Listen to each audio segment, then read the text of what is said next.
You'd think a razor blade sewn into a cap would slice more fingers than foes. I'm your bedtime historian, and tonight we're slipping between the gaslit alleys of Birmingham, where petty crooks stitched fear into fashion and turned drunken scraps into whispered legends. Rusty lampposts hum coal smoke chokes the air, and somewhere a boot scuffs wet cobblestone who really ruled these streets. Was it a gang of rough lads with fancy hats, or a myth sold by tabloids and TV drift closer to the flicker and decide for yourself? If drifting through history feels safer than drifting through tomorrow's headlines, go on tap, like, and subscribe. I promise not to nick your wallet, just your attention for the night.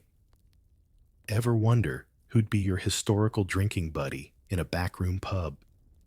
Leave a thought in the dark below someone's bound to share the same shady favorite. Now dim, the lights let the hum of traffic fade and follow me past the last warm pub, glow deeper into the city's soot-stained veins. You wander through Small Heath in the damp hush before dawn. Broken glass glitters like frost on the pavement. A man in a newsboy cap ducks into a side street, a muffled laugh echoing behind him.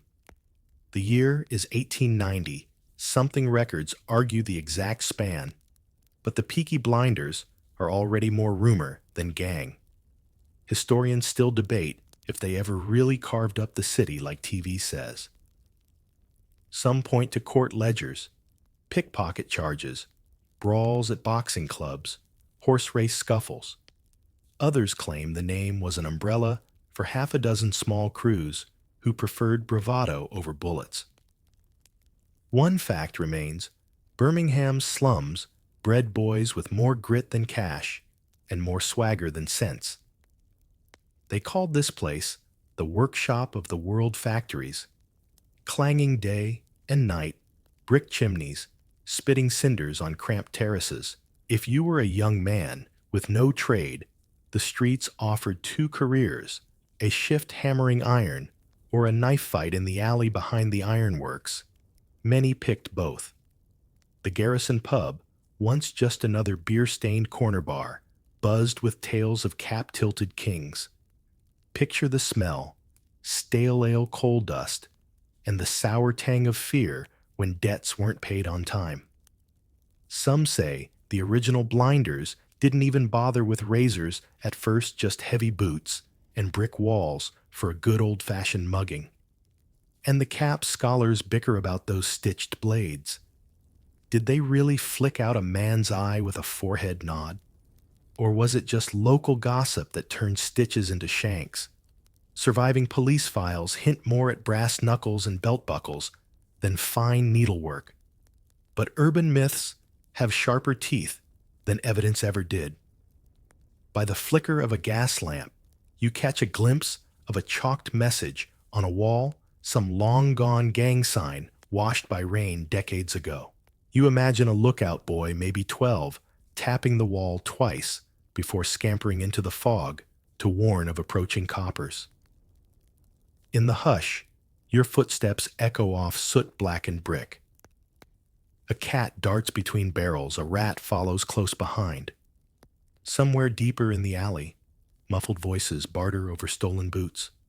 A watch, maybe a bottle of gin. You pause, invisible, in the shadows, listening to history repeat itself in soft, conspiratorial murmurs. The real kings here were never crowned.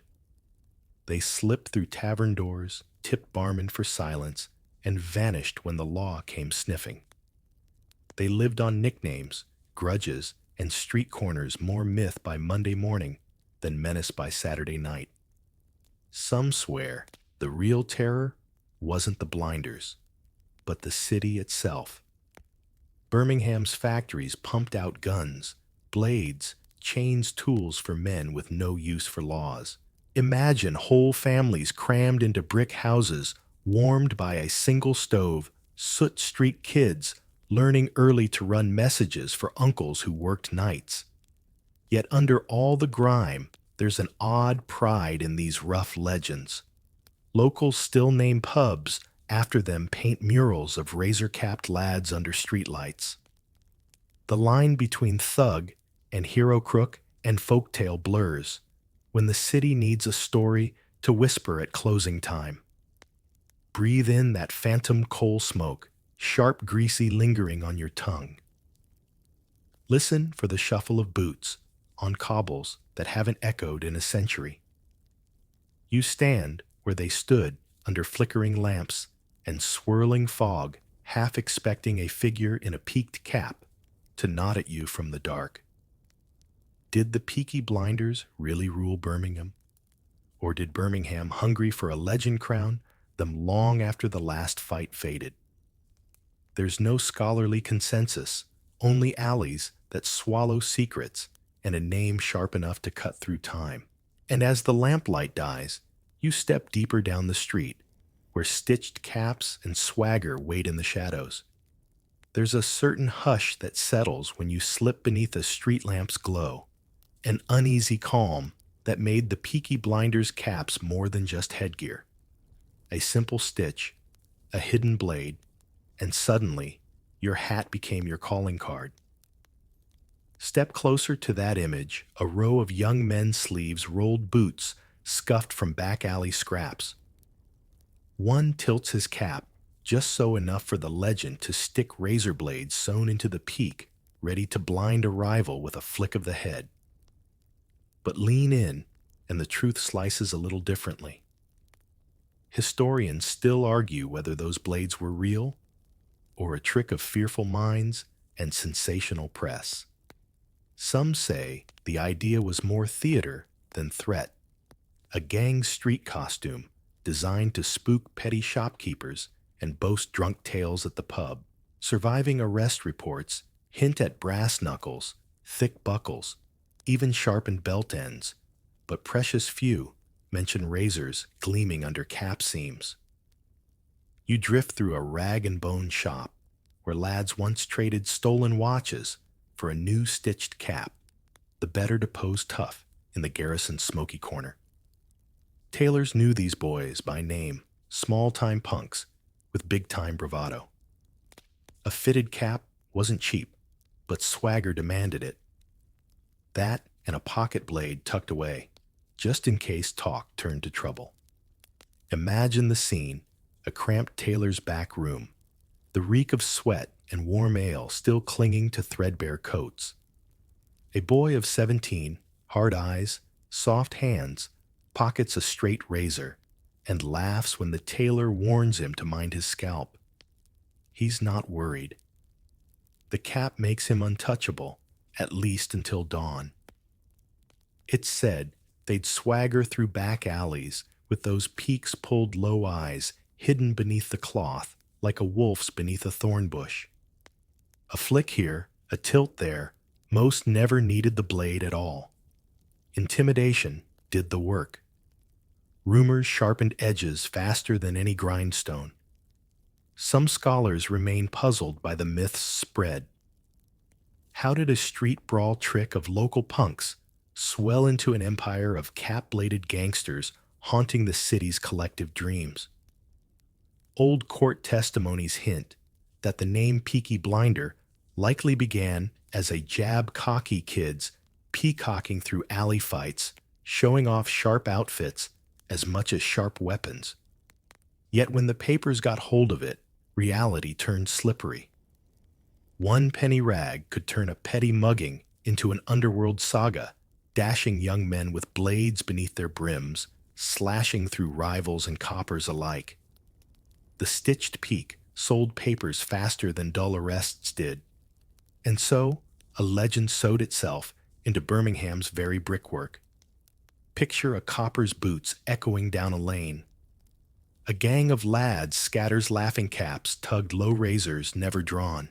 By morning, the local butcher swears they slashed a man half to ribbons. But by afternoon, the victim shrugs it off, just a bruised jaw and a lighter pocket.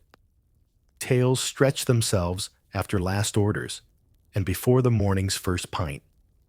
Even today, Some descendants insist granddad's cap hid more than dandruff. Others roll eyes at family folklore. A cap was a cap better suited for tipping to a landlord than for carving turf into kingdoms.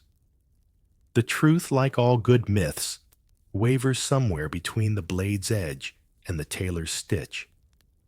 Walk deeper now, past the racks of second-hand coats and the faint ghost smell of sweat and coal. Feel the brim of your own hat brush your brow. If you wore it right, would it make you brave? Or just foolish enough to think it would, in the hush of these alleys that razor glints only in the mind? But the swagger lingers threadbare, battered, but defiant as ever. Under the cracked sign of the Garrison Tavern, you slip inside boots, scraping old sawdust that soaked up a century of secrets. Here the Peaky Blinders nursed warm ale and colder grudges, puffing smoke through the low fog of pipe tobacco and whispered threats. If Birmingham's alleys were the stage, these pubs were the dressing rooms where deals were cut, loyalties tested, and alliances made over sticky tabletops. Picture it, a back room, thick with the hum of clinking glasses and murmured plots. In one corner, a lad named Billy flicks open a pocket knife just enough for his mates to see. The blade's less important than the eyes watching its status earned by suggestion alone. One quick grin, one raised glass, and suddenly Billy's no longer just a broke errand boy, he's blinder material. Researchers continue to debate just how organized these men really were. Some claim the gangs operated more like loose knots of neighborhood punks, each pub its own mini fiefdom. Others argue the Garrison and its kind forged a genuine syndicate pooling muscle and rumor into a fragile truce that kept the coppers half in pocket, half on edge. You pass a battered wooden bar, your fingers trailing the deep grooves, cut by countless knife tips and careless mugs. The barkeep here, grizzled, broad-shouldered, always half scowling, knew more than he'd admit under oath. He'd see the same faces night after night, brothers, cousins, stray lads, pulled in by kin or coin, all hunched over pints that tasted of stale hops and the possibility of power. One historical account yellowed and half-forgotten hints that backroom deals at the Garrison decided more turf than street fights ever did. While the caps drew eyes, the quiet handshakes behind grimy doors carved up real territory betting slips, protection rackets, stolen goods, moving quietly between pubs and pawn shops. A soft laugh echoes behind you. Maybe it's the ghost of some deal gone wrong. Imagine the tension, two gangs squeezed elbow to elbow at a rough-hewn table, each promising to stay out of the other's patch, while knives glint beneath coat sleeves. A spilled pint could break the truce. A nod could save a life. Some say the true danger was never in the fight itself, but in who listened from the next booth. Police informants, rival gang scouts, ambitious cousins with loose tongues. The walls of the Garrison thin, as they were soaked up confessions like spilled ale. A careless boast tonight could cost a man his teeth by sunrise. Still, the pub wasn't all shadows and whispered threats. On certain nights, the back room rang with laughter fists, thumped in cheers, and ragged songs roared into the dawn. A bride's brother might strike a deal to keep the wedding trouble-free. A barkeep might pocket a cut to look the other way if the fight spilled out the back door. One quirky detail lingers in the archives, a record of a Garrison barman fined for serving ale long after closing more than once, always the same excuse. They wouldn't leave. Who could toss out half the neighborhood's hardest lads when they'd barely finished their round? The fine was cheaper than a smashed window or a broken jaw.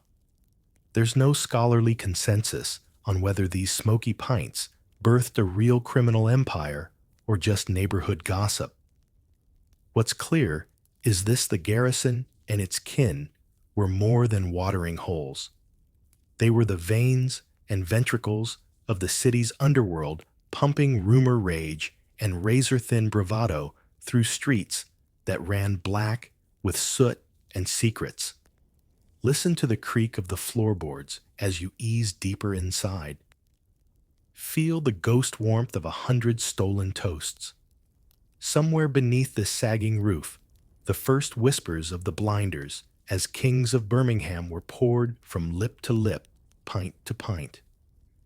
Outside, the gas lamps sputter and the alleys wait. But here in the hum of old ale and fresher lies, the legend breathes. Push through the battered door and step back into the clinging night air, the last roar of laughter from the garrison fading behind you. Out here, the streets tell a different story, one where family ties and turf lines blur like soot in the rain. For the Peaky Blinders, blood was currency, grudges were inheritance, and loyalty was carved deeper than any stitched razor. Picture a cramped row house in Small Heath. Creaking floorboards, cracked windows, taped against the draft, a single gas lamp flickering above a family table scarred with old knife marks. Here, the seeds of turf wars sprouted not in the backroom deals of smoky pubs, but in the soft mutterings between brothers and cousins who knew the alleyways better than any map. Some families ruled entire blocks, not through brute force alone, but through a network of uncles' cousins and married-ins who owed favors too old to recall. Scholars continue to argue how much these family ties protected the gang's grip on Birmingham's underbelly. Was it a genuine dynasty of blades and fists, or a patchwork of small-time brawlers propped up by kin too stubborn to stand down slip past the front stoop now? A mother leans out, yelling a boy's name into the fog. He's not home yet, probably running messages between bookmakers or watching a corner pub for a few stray coppers. If he's lucky, he'll come back with 2 shillings and all his teeth. Family rivalries burned hotter than any gang code. One cousin's insult could spark a feud that smoldered for years, a street corner squabble that spilled from pubs to factory yards to the battered brick terraces that hid secrets behind thin curtains. A wrong word could mean a cracked jaw, a stolen coin, a broken nose. One family's turf meant protection for its neighbors. Shops paid up not just to keep the blinders away, but to keep rival gangs from poaching the same streets. Some old shop ledgers hint at hush payments scribbled under innocent lines like delivery fee or late-night goods. Historians still puzzle over how many of these fees greased the blinders' pockets versus how many simply kept the family feud from burning the block to ashes. You drift past a lamplit corner where a sister waits in the shadow shawl, pulled tight eyes darting for any sign of trouble. Maybe she's watching for her brother's safe return, or maybe she's a lookout herself, ready to slip word of a copper's approach back to the lads at the garrison. Women weren't ornaments in these rivalries. They were messengers, lie spinners, sometimes the ones who settled the score with a whispered warning that kept a cousin breathing another night. A faint echo of shouting drifts down the alley. 2 boys, barely older than 12, arguing over who gets which stretch of brick wall to chalk their gang's mark on. Small Heath streets wore these symbols like battle scars lines drawn in chalk that washed away in the rain, only to reappear by morning. Historians debate how organized these turf wars really were. Did they mark strict boundaries, like modern crime syndicates? Or did the lines shift with every spilled pint and swung fist? Surviving arrest records show young men charged not for grand heists, but for scraps over street corners and insults traded like playing cards. In this fog-bound neighborhood, a family name carried weight sharper than any hidden blade. A father might hang his head in shame at a son's jail stint, yet quietly boast to the butcher that his boy kept the family's corner clean of Sabini's men for another month. And if blood tied them together, betrayal splintered them just as quickly. Some old tales whisper of cousins who switch sides for a pocketful of silver or a promise of softer nights. Broken oaths cost more than bruises. They cracked the foundation of trust that turned a ragged gang of street brawlers into kings of whispered fear. Step away from the corner, now past the sisters' darting eyes and the chalked walls that fade into the mist. Feel the chill bite at your coat collar. In these alleys, family was fortress and powder keg, each heartbeat of loyalty echoing through the bricks long after the last brawl cooled into legend. Somewhere behind you, the garrison's door bangs open again. A muffled laugh, a name shouted into the dark, and you keep walking deeper into streets stitched together by grudges debts and the quiet promise that no one copper rival or kin ever truly owned Birmingham alone. The fog thickens as you drift deeper into the tangle of brick stacks and iron fences that once made Birmingham the workshop of the world. Between factory walls and flickering street lamps, the Peaky Blinders carved out more than turf. They carved out backroom deals in the very heart of industry's smoke and steam. Picture an iron foundry at dawn, smoke coiling from soot-blackened chimneys, hammer blows echoing like distant thunder.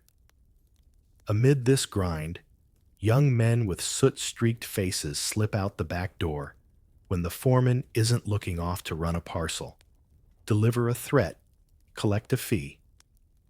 It was a strange arrangement. The same men who powered Birmingham's engines by day greased its underworld cogs by night. There's no scholarly consensus on how much power these gangs really wielded behind factory gates. Some argue they skimmed wages, forced foremen to hire kin, and fixed contracts with a bribe slipped behind a coal bin. Others claim the Blinders were too scattered to bend an entire industrial empire to their will. But somewhere between smokestacks and smoky pubs, they found a seam of power. Most petty crooks never touch politics.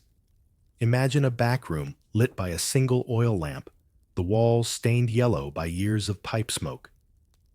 A local councillor leans in, voice low, promising to look the other way, if the right lads encourage a rival candidate to drop out gently or not. Some say the Peaky Blinders turn these shadow deals into quiet gold, using borrowed muscle to swing votes, secure contracts, or simply remind a factory owner who really owned the streets outside his gates. One quirky rumor, buried in old news clippings, tells of a union boss who vanished for a week after refusing a donation to certain street lads.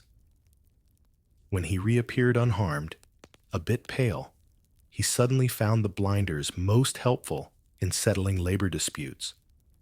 Some historians dismiss it as gossip, but it lingers like coal dust in a cough, hard to shake, harder to prove. You slip through a rusted iron gate into a yard stacked with coal sacks. Imagine the secrets traded here, stolen shipments hidden in legitimate deliveries, bribes tucked under ledgers of iron ore and pig iron.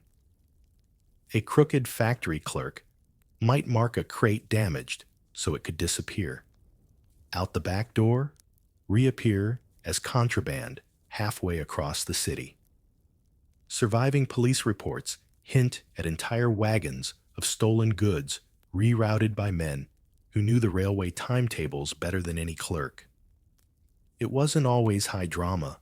Sometimes it was just a side hustle, a way to line pockets during lean winters. But when you scale up enough petty thefts, they become a quiet engine of power, humming beneath the roar of forges and clattering looms. Step closer to the foundry door. Now hear the rhythmic clank of metal on metal, the hiss of steam leaking from a battered pipe. Some workers never knew who paid protection and who ran numbers behind the blast furnace. Others pretended not to care.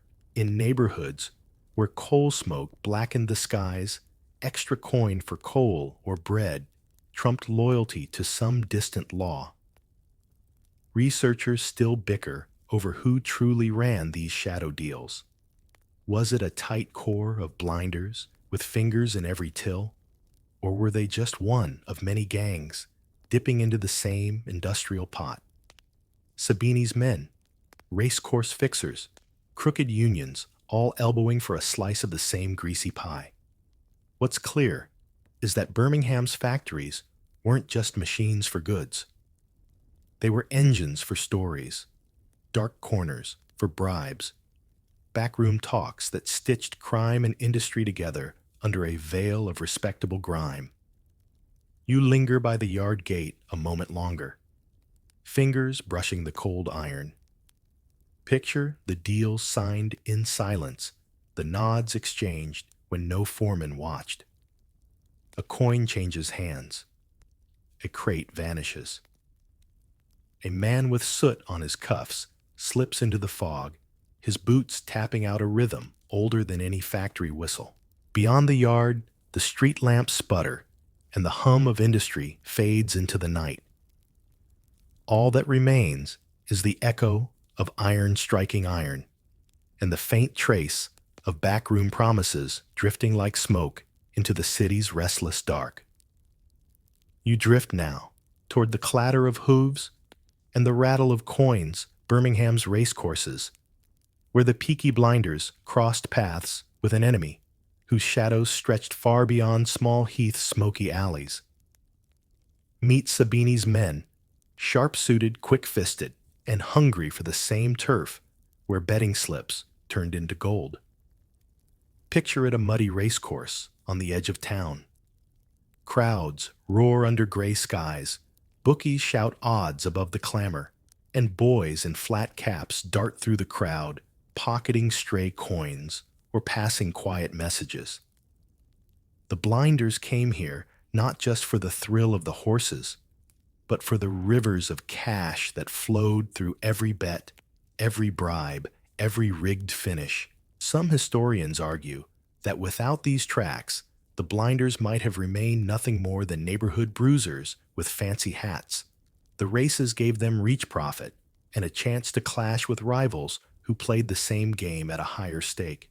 Charles Darby, Sabini, the king of London's Italian gangsters, didn't like competition, least of all scrappy Brummie lads swaggering onto his racecourse turf. There's no scholarly consensus on how bloody these clashes really were. Newspapers of the day painted dramatic brawls by the betting rails, razor slashes, and brass knuckles glinting beneath Derby Day bunting. But court records sometimes suggest a more mundane truth: fists, threats, occasional cracked ribs, and more businesslike nods than blades unsheathed. Step closer now to a cluster of bookies huddled under sagging canvas awnings. One slips a folded note into a Blinder's palm insurance against Sabini's heavies, leaning too close. Another bookie shakes his head, counting out coins with trembling fingers. He'll pay one gang to guard him today, another tomorrow, hedging his bets better than any horse ever could. Imagine the tension, two gangs pacing opposite ends of the betting ring. Sabini's boys in sharp coats and polished shoes, the Blinders' rougher eyes flicking to the exit routes. A single drunken insult could ignite fists flying across the turf bets forgotten in the scramble to claim pride and territory. Quirky details flicker through surviving reports. A favorite tale says Sabini's men once slipped fake betting tickets to ruin a rival's payout, sparking a chase that ended in a muddy canal. Whether true or not, it paints a picture of a turf war that felt as much theater as threat rumor turned weapon, fear turned currency. In the hush between races, deals whispered in pub backrooms reached their breaking point here out in the open. If a bookmaker didn't pay up, a Blinder might lean over the rail hat, tipped low, and remind him that unpaid debts had a way of following a man home, or to the next county, or into a dark alley after the last horse crossed the line. Some researchers remain puzzled at how a gang of rough-edged Brummie lads dared stand toe-to-toe with Sabini's well-funded empire. Connections, they say. Local coppers who'd rather see a neighborhood gang get a cut than let outsiders muscle in. A public so enamored with the Peaky name that rumors did half the fighting before fists were ever raised. You move along the rail, now mud clinging to your boots, the tang of sweat and spilled beer heavy in the air. The roar of the crowd surges as another race kicks off, but you stand just beyond the shouts, listening for softer noises. The clink of coins slipped into waiting pockets, the hiss of threats disguised as casual conversation. Historians still bicker over who truly won the turf war. Some say Sabini's London connections eventually forced the Blinders to fade back to Birmingham's alleys, boxed out by sharper suits and bigger bribes. Others claim the Blinders simply evolved less razor and bravado, more deals in pub shadows where the police knew whose pockets to keep warm. By the end of it all, the race-course brawls left a mark deeper than any scar. They turned a local gang into national myth young men, with stitched caps standing their ground against London's finest crooks. Even now, the echo of hooves and the scent of wet turf cling to the legend like cigarette smoke in a wool coat. Step away from the track's edge now, boots squelching through churned mud. Behind you, a bookmaker counts his winnings twice, glancing nervously at the fading silhouettes in flat caps. Ahead lies the city again, alleys waiting to swallow stories, deals waiting to be struck behind the next flickering gaslight. Birmingham's shadow games stretch far beyond the roar of race day. But here, where coins clinked and kings of the underworld tipped their caps to no one, the Peaky Blinders tested how far stitched brims and swagger could carry them before the bigger fish smelled blood in the muddy water. Slip away from the racecourse's roar and step back into Birmingham's damp streets, where the real kingmakers weren't always the gangs themselves, but the men sworn to stop them. Coppers' inspectors beat constables. These were the uneasy referees in the Peaky Blinders game. Some held the line. Others blurred it until the city's law and its lawbreakers shared the same pint. Picture a cold drizzle soaking a policeman's helmet as he stands beneath a flickering lamp. He's got orders to crack down on the street. Gangs papers screaming about razor wars, respectable folk demanding clean pavements. But just down the alley, he's pocketed a quiet handshake from a bookmaker who needs trouble kept off his stoop. It's an open secret bribes, bought blind eyes, and in a city this smoky and sprawling, a blind eye could turn a street gang into local royalty overnight. Some historians argue the Blinders never survived this long on swagger alone. The real edge lay in who they paid and who they paid off. Police archives from the era are thin and patchy, no surprise when half the stories they'd reveal were paid to stay hidden. Still, scraps remain reports of raids that never happened, arrests that fell apart when witnesses changed their tune or vanished altogether. Imagine two constables knocking on the garrison's door. Inside, the lads raise pints and grin. A quiet nod to the barkeep, a pint pushed across the bar to the watchman. A few coins slip beneath the froth.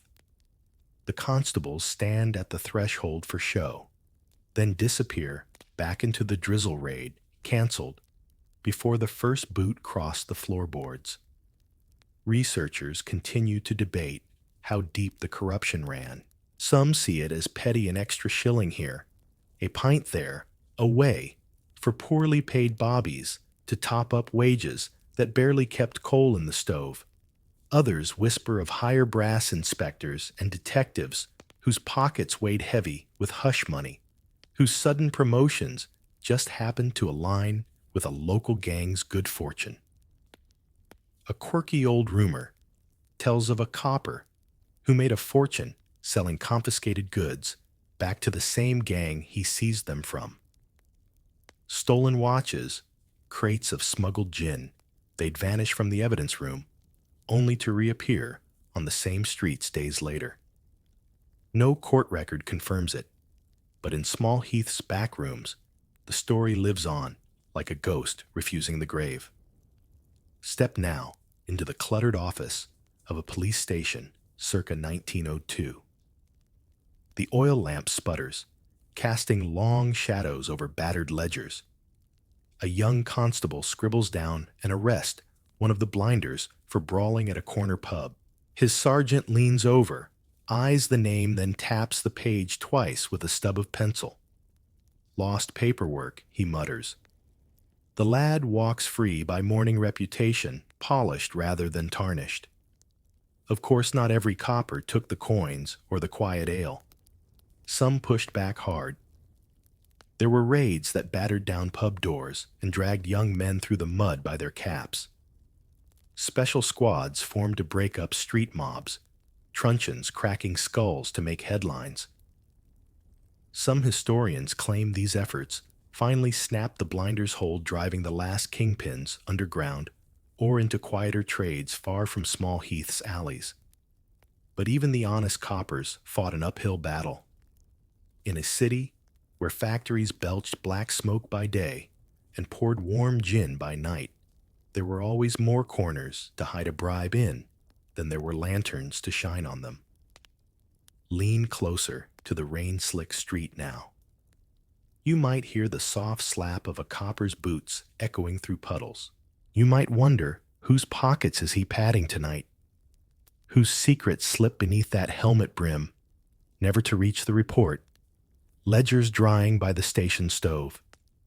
Surviving court clippings show the push and pull a gang leader jailed for a year on a petty theft rap, while bigger crimes slithered through cracks left by bribes. A detective praised in the local paper for a big arrest only to retire early with pockets lined by quiet gifts no ledger would ever show. In the archive's musty corners, Birmingham's streets whisper how thin the line really was between the hand that cuffed and the hand that quietly shook. One overlooked detail hums through the record: the best bribes were often the smallest. A constable's family fed through a hard winter. A lad's young cousin hired at a factory to keep his uncle's tongue still.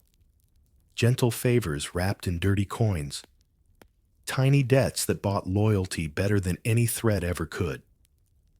Step back under that flickering gas lamp now. Let the drizzle bead on your shoulders.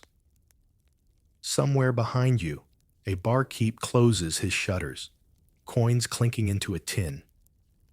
A copper tips his helmet to no one in particular, boots vanishing down an alley the blinders know well. Tomorrow the papers might shout about another crackdown. Tonight the street hums on soot-streaked deals, passing hand to hand beneath the blind eyes that swore once to watch it all. The Peaky Blinders swaggered with caps and blades, but it was the men in brass buttons and polished boots who kept the game alive. Or ended it. Or more often than not, simply poured another quiet pint and pretended not to see. The hush of the streets breaks for a moment. Just a low laugh, drifting from a window, cracked against the coal smoke. Slip closer, and you'll find another hidden piece of the Peaky Blinders' tale. The women who moved behind, beside, and sometimes far ahead of the men, with stitched caps and swaggering grins. It's easy to picture the gang as a boys' club, young lads in tailored coats, boots splashed with alley mud razors tucked in peaks and pockets. But push open a back door, listen through a thin partition in a cramped terrace house, and you'll hear voices that shape the real empire: sisters, wives, lovers, mothers, all with skin in the game and secrets sharp enough to cut. Historians still debate how deep women's influence ran. Some paint them as shadows, laundering money behind washhouse doors, patching bloodied coats when a fight went wrong. Others point to records hinting at wives who managed betting ledgers, girlfriends who ferried hush money in hat boxes, mothers who reminded sons where loyalties lay when threats whispered too close to home. Step inside a dim kitchen in Small Heath, the kettle rattling on a sooty stove. A young woman stands at the table, sleeves rolled above raw knuckles, from hours spent scrubbing out blood she'll never ask about. Her brother bursts through the door pockets, empty mouth full of excuses. She doesn't scold. She doesn't shout. She reaches into the sugar tin, pulls out a few coins meant for Sunday bread, and presses them into his palm. The debt will be paid. The name will stay clean. For now. Some quirky rumors flit through family tales, like the one about a barmaid at the Garrison who memorized every whispered deal poured over her countertop, selling secrets for pennies to a rival crew 2 streets over. Or the story of the seamstress who stitched razor peaks by day and listened at the keyhole by night, passing word to whichever cousin offered the sweetest bribe. There's no scholarly consensus on whether the Peaky Blinders women fought in the alleys themselves. Some say a few did pocket blades slipped into garters pins, jabbed under coat sleeves, when a fight turned ugly in a corner pub. More often, they wielded sharper tools: gossip rumor, the right word to the right copper when it mattered most. Picture a wedding in a back room. Barrels rolled aside to make space for cake and handshakes. A young bride slips a folded note to her new husband's brother. A warning, a promise, maybe a threat, half sweetened by the taste of cheap champagne. Above the clink of glasses, women watch, with the same sharp eyes that have kept families alive for generations in streets that eat softer souls whole. One overlooked fact: court records name wives and sisters as frequent visitors to police stations, paying fines, pleading for mercy, slipping coins to turn a charge into a caution. Researchers argue whether this was quiet domestic loyalty or shrewd survival, a way to keep food on tables when the men's pride wrote checks the family purse had to cash. Walk now through the narrow yard behind a row of terraced houses. Laundry flaps above your head, white sheets ghosting under Birmingham's perpetual drizzle. A girl, no older than 12, peeks from behind a hanging blanket, eyes darting to the street beyond. She's waiting for a signal, maybe to run a message to an uncle waiting at the Garrison, maybe to vanish if the wrong copper comes sniffing. Stories survive in soft details: a mother standing silent at the door as her son limps home, blood crusting on a cheekbone. He swears he won fair. A girlfriend slipping a stolen watch into her stocking, half thrilled, half terrified of what'll come if she's caught. A wife stashing coins beneath loose floorboards, money the gang will never find, but her children might someday when it's needed most. Some say the real power behind the Peaky Blinders wasn't in the caps, or the razors, or the ale-soaked boasts. It was in the kitchens and corners, the soft places where deals were whispered and debts forgiven or called in. While the men swaggered through the Garrison's doors, the women locked them behind, kept the story straight, and sometimes steered the legend's course when the boys stumbled into shadows too deep for bravado to light. Listen now to the wind thread through backyard wash lines. Somewhere a kettle rattles again, steam curling into the rafters. The men might have carried the name, but it's the women's stories that slip through these brick walls long after the caps were folded away. You drift past the backyard gate, your boots brushing damp cobbles. Behind you, a door creaks closed, a quiet promise that someone's always listening, always counting coins, always ready to patch a coat or stitch a new rumor into the seams of Birmingham's restless underworld. The Peaky Blinders swagger in legend as kings of Birmingham streets. But here, in the hush, between gaslight flickers and soft hands wiping blood from collars, another truth hums: crowns don't always sit on heads. Sometimes they're hidden in pockets, pinned behind apron strings, or whispered from a kitchen corner when no one thinks to listen. Slip from the wash lines and warm kitchens now, and follow the iron tracks that carve Birmingham's grit into the countryside beyond. If the pubs were where the Blinders forged their legend, the railways were how they stretched it. Steel veins carrying stolen goods and whispered threats far past the city's sooty lungs. Picture it: midnight, damp mist, hugging wooden ties, a distant rattle rising on the horizon. Somewhere down the line, a boy with coal-black hands crouches behind a stack of crates, breath pluming in the cold. Tonight isn't about razor caps or ale-soaked threats. It's about cargo timetables and quick feet. Historians still argue how organized the Peaky Blinders train heists really were. Some say they were small-time petty raids on freight cars, an inside man slipping a padlock key beneath a pub table in exchange for a quiet pint and a look the other way. Others claim they built entire side businesses, fencing stolen cigarettes, silk bolts, and cheap watches ferried by rail into hands eager to buy without asking. Step closer to the tracks now. Feel the tremor under your boots as a locomotive approaches a monster of steam and shrieking iron.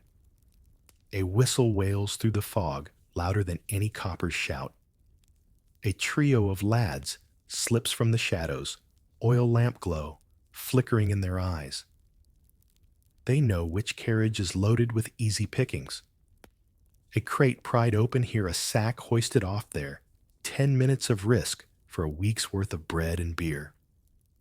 One quirky tale sticks to the railway's rusted bones: a conductor who found a note pinned inside an emptied freight car. Thanks for the lift, mate. No record shows if he laughed or locked the doors tighter next time. But the story traveled as far as the goods ever did. There's no scholarly consensus on how far these railway jobs reached. Some accounts tie the Peaky Blinders to heists stretching into the Midlands countryside, tiny stations with sleepy guards, woken by the screech of crowbars on crate lids. Other tales hint at a simple fact: if you controlled the local pubs and the railway yards, you controlled the flow of more than stolen boots. You controlled gossip. You moved fences. You spread fear in places the coppers' beat boots rarely reached. Step up onto a boxcar's iron step now. Imagine the clatter underfoot, the hush of boys pressed flat against timber as the train rolls slow through the city's edge. This isn't the grand glamour of TV shootouts. This is quiet work. Small knives, bigger nerves, and a slip back through the fence before the sun peeks over soot-streaked chimneys. Researchers point to ledgers half-burned in local archives, crates marked "lost in transit barrels" labeled damaged line items that made no sense except to the men who pocketed the difference. Some say the factories turned a blind eye. A few missing boxes, a hush payment here or there cheaper than dealing with sabotage strikes, or boys who knew which railway foreman's door to knock on if trouble needed reminding who ruled Small Heath sidings. Listen for the soft clink of coins changing hands at a distant station, a bribe for silence, a cut for the lookout boy perched behind the signal post. Every whispered name, every hint of the next cargo run folded into the Peaky Blinders ledger, written not in ink, but in rumor, and the hush of wheels turning under stolen tarpaulins. One overlooked detail remains etched in yellowed news scraps the blinders didn't just steal. Sometimes they protected riding shotgun for certain shipments if the right bookmaker or fence paid enough. They were thieves when it suited them guards, when it paid better ghosts, when the constables finally asked questions at the far end of the line. Imagine the dawn breaking over a countryside station, red brick walls streaked with coal smoke, a sleepy porter sweeping up splinters where crates once sat. No sign of the boys now. Just the faintest smear of footprints leading back to Birmingham's beating heart, where pub doors creak open for a pint bought with last night's silence. Historians continue to puzzle over how much these railway runs truly built the Blinders legend. Was it a sideline, or the backbone of a gang that understood that moving goods meant moving power, quiet fast, and as slippery as the steam drifting over iron rails? You stand by the tracks now, boots damp from the mist. The rumble fades into the distance, but in the hush, you can still hear it. The promise that behind every stitched cap and smoky pub lies a straight line out a railway, threading secrets through the dark, tying Birmingham's grime to the sleeping towns that never quite knew who passed through while they dreamed. Step back from the rails. Feel the ground settle. Somewhere behind you, a lamplight flickers above a pub door, just cracked open for the first pint of the day. The trains move on the stories, travel farther, but the tracks always lead home to smoky alleys, stitched peaks, and the quiet promise that no cargo is ever truly lost if someone knows where to look.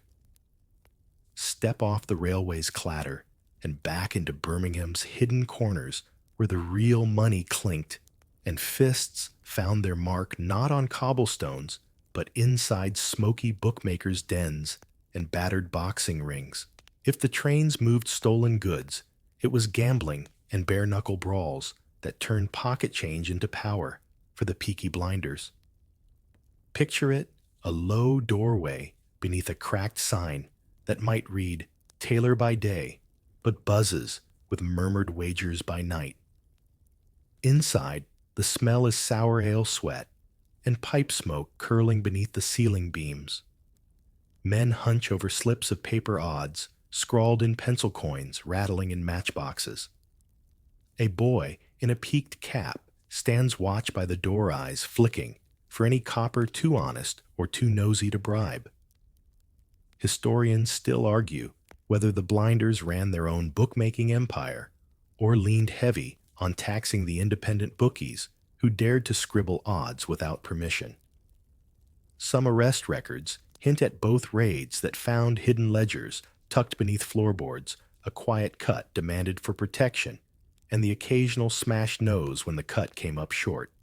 Slip deeper into the den boots, scuffing worn boards. Listen to the soft chaos bets laid down on horse races miles away. Whispered deals on prize fights that will spill sweat and blood beneath a single swinging bulb in some cellar 3 streets over. Here, fortune changed faster than fists could swing. One quirky rumor that drifts through local folklore says the Peaky Blinders would fix a fight by slipping an extra coin to a promising young boxer or slipping something stronger into his opponent's gin the night before. No official record confirms it, but old fight posters in Birmingham's archives tell quiet tales. Sudden knockouts, odds that shifted like smoke winners who vanished into the fog before the last cheer faded. Picture the boxing ring itself, a roped square laid out in a warehouse back room. The audience press close enough to smell each punch. The fighters circle boots, shuffling on dusty boards, while the gang lads lean in the shadows, counting their winnings before the final blow lands. If a lad fought well, Maybe he'd earn a place at the garrison's back table, bragging rights stitched into the same cap his new mates wore. Researchers continue to debate how much these fights built the gang's legend. Were they neighborhood diversions, brutal sport, to break the monotony of factory shifts, or a clever front to launder cash funnel debts and scout fresh muscle for street scraps when a corner needed defending? Outside in the cold dawn, after a fight, a battered boxer might limp home with a pocket full of coins or a split lip, and the quiet knowledge that the real money never touched his hands. It stayed with the men who owned the odds, the ring and the rumor mill that turned neighborhood punks into walking threats. Step back into the betting den's shadowy corners now. Imagine the quick arithmetic in every whispered wager risk, turned profit loss, turned leverage. A bookmaker too slow to pay might find his odds suddenly impossible to manage a visit to remind him who really owned the turf beneath his chalkboard. One overlooked fact in old police ledgers: when the big crackdowns came, the first targets weren't always the lads with blades, but the men with pencils, bookmakers who funneled cash through quiet corners, building the coffers that kept bail money ready and bribes flowing smooth as beer. And the boxing? A spectacle that soothed neighbors too tired from factory clang to care what went on behind the ring. For a few coins, they'd stand shoulder to shoulder, pint in hand, cheering boys who might knock each other half senseless for pride, for debt, for a handshake from a man in a sharp coat who promised more work if they could still swing tomorrow. Listen closely to the echoes in these rooms. Coins dropping into battered cash boxes. The dull thud of glove to jaw. A laugh here, a grunt there. All of it swirling into the myth that stitched caps and bravado alone made the Blinders kings of Birmingham. But follow the money. Always follow the money, and you'll find the true edge was never in a razor blade, but in the odds scribbled by candlelight, the fists swung beneath a low roof, the debts paid back in bruises and bills. Step into the dawn now. Behind you, the last echoes of a fight drift off into factory hum. A bookmaker counts his take behind a half-shuttered door. Somewhere, a young lad wipes blood from his lip, a fresh cap tucked under his arm, a promise that next time maybe the odds will favor him. Or maybe they'll just favor the men already waiting at the bar, pint, ready slip of paper, in hand rumor on their lips. The street outside waits soft and grimy and ready for the next bet, the next scrap, the next whispered tale that will turn Small Heath's battered back rooms into a legend stitched tighter than any razor in any cap. Step away from the echo of boxing rings and cracked chalkboards, back out into the damp morning streets, where truth and rumor swirl like coal dust in the fog. If the Peaky Blinders fought in pubs, robbed railways, and lined pockets at racecourses, it was the press that stitched them into legends sharper than any hidden blade could ever hope to cut. Picture it, a cramped newsroom off Corporation Street, gas lamps flickering over ink-stained desks. A half-tired reporter rubs his eyes, scanning a constable's scribbled arrest notes. Petty theft assault, maybe a street scrap, that ended with 2 black eyes and a bruised pride. Nothing remarkable, but the headline, that's worth more than the truth. Peaky Blinders rule Small Heath in blood. One paper screamed it, then another borrowed the line. Soon mothers whispered warnings to keep boys off the street. Shopkeepers checked the shadows twice before closing their tills. A gang of rough lads in stitched caps became monsters on newsprint lads, who, if you believed every word, could blind a man with a flick of the head and vanish into the smoke before the copper's boot hit the cobblestone. Historians still argue just how much the papers fueled the myth. Surviving editions of local rags show a dance between fact and fear. A stolen pocket watch turned into a daring daylight heist. A drunken scrap outside the garrison swelled into a riot that left half the street in ruins, at least until you checked the quiet arrest ledgers that whispered otherwise. Some say the editors knew exactly what they were selling panic. A city fed on scandal, moral outrage, and the grim thrill that Birmingham's back alleys hid creatures who wore razor crowns beneath flat caps. And every time a lad got nicked for brawling or bootlegging, the myth grew sharper. Petty thieves were better for circulation when dressed up as kings of a midnight empire. Step into that newsroom a moment. Feel the hum of the press rumbling through the floorboards. A stack of headlines waiting to be bundled for corner boys to shout on foggy corners. They hawk these stories for pennies. Read all about it. Razor gangs strike again. Half of them, never seeing the alleyways they describe with lurid certainty. One quirky detail tucked between the lines. Letters from worried readers demanding more patrols, tougher sentences, stricter rules to clamp down on Birmingham's gang plague. Some scholars remain puzzled that these letters often outnumbered the actual arrests. Did the myth frighten honest folk more than any real cutthroat ever did? Or did fear itself become a coin the gang spent wisely, no blade needed, when a headline made a copper hesitate before stepping into certain streets alone? Imagine a tavern at dusk paperboys shout outside as the garrison's lamps flicker on. Inside, a pair of lads laugh over a pint. One slaps down the fresh paper headline, screaming their name larger than life. They read it out loud for the crowd, each exaggeration another layer of armor. After all, if the city's so sure they're unstoppable kings, why not wear the crown a little longer? Surviving police diaries hint at coppers cursing these headlines. Hard enough to nail a charge when half the neighborhood kept shut tight behind drawn curtains. Harder still, when every petty crook now strutted under the paper's borrowed cloak of legend. The Peaky Blinders, in truth, were far from the only gang drifting Birmingham's smoky veins. But the press crowned them all, lumping pickpockets, bruisers, and backroom gamblers under a single stitched peak. There's no scholarly consensus on whether the gang ever really ran the whole show.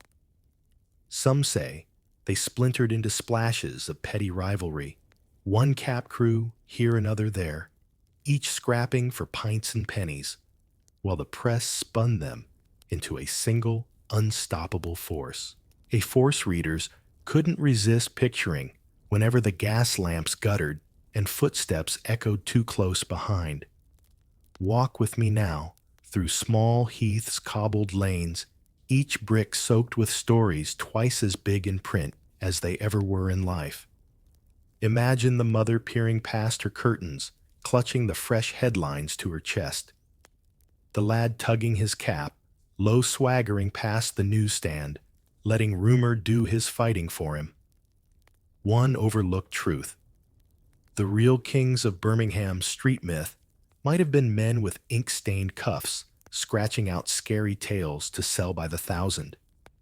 The razor blades gleamed sharper under a headline than they ever did under a cap-stitched peak. Step away from the press room's hum. Outside, dawn smudges ink-streaked clouds over a city still half believing its own bedtime stories.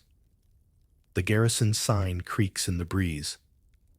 A paperboy calls out one last headline before running home for tea. Somewhere, a lad pockets a penny. He didn't earn his legend, bought cheap on pulp that'll wrap fish by morning. The streets don't care if every headline's true. They just breathe a little deeper, sharper, hungrier, each time rumor flares brighter than fact. And somewhere tucked in the next alley's hush, the The blinders grin in the half-dark, half-boys, half-myth, all teeth, where truth used to be.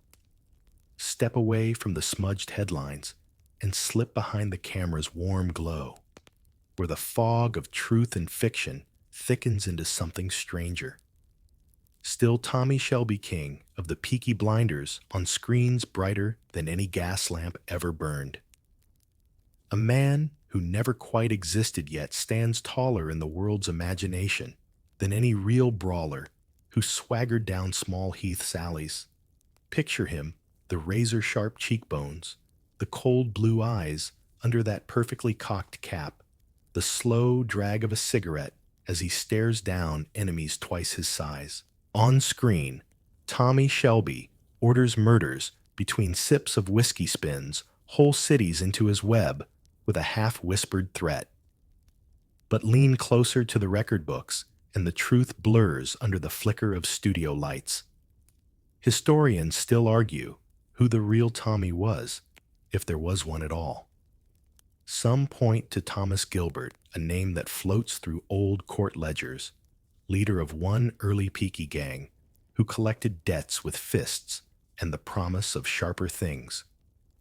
Others nod to Billy Kimber, king of the racecourse wars, who tangled with Sabini's men for turf and bribes. But none of them smoked like poets ruled like emperors, or swaggered like anti-heroes stitched by a screenwriter's pen. Step back into a foggy Birmingham lane. Imagine the real lads, shabby boots, cheap razors, small-time scraps that ended with a boot in the ribs and a night in a damp cell. No empire to speak of. No war rooms lined with polished decanters, just smoke sweat and a name that stuck because the papers needed it to stick. One quirky detail fans love to repeat. There's no solid proof any blinder ever sewed a razor into a cap peak. Hat pins, yes. Brass knuckles, certainly. A well-aimed boot, always. But a blade in a hat brim so sharp it could blind a rival with a nod that likely bloomed first in rumor's fertile soil, fertilized decades later by a writer's gentle push to mythologize a half-forgotten street gang into primetime royalty. Surviving police notes offer glimpses more human than heroic lads picked up drunk bragging about debts they'd never collect, caps clutched in trembling hands as magistrates handed down fines bigger than any loot they'd scraped together in a week. Some historians suggest the real bosses spent more nights patching turf feuds than commanding sprawling crime syndicates. Yet step onto a studio backlot a century later, and you'll find actors puffing steam into cold air to recreate smoky nights. Extras in threadbare coats stomp puddles meant to echo Birmingham's rain-soaked lanes. Tommy's voice drips promises the real lads never had the polish to spin. And we watch spellbound, hungry for a king who never ruled a poet thug who makes crime feel tragic and clever and just clean enough to admire from a warm couch. Researchers continue to debate whether this new myth does justice to the real men, rough small-time punks born from poverty, and soot, not cunning masterminds, pulling levers like aristocrats in tweed. Some say the show gave back dignity to boys long reduced to mugshots and footnotes. Others say it replaced living grime with polished grit, the better for headlines and t-shirts and Halloween costumes, with fake razors stitched safe behind plastic peaks. Step into a neighborhood pub today, where the murals paint Tommy's stare over real brick that once echoed with boots and half-lies. Locals argue over which stories are truer. Granddad's tale of losing a shilling to the blinders, or the TV's promise that Small Heath bred kings with whiskey voices and steel in their veins. Outside, tourists walk the same cobbles, snap selfies under murals of men who likely never stood shoulder to shoulder, certainly never owned Birmingham, in the way a show's opening crawl insists.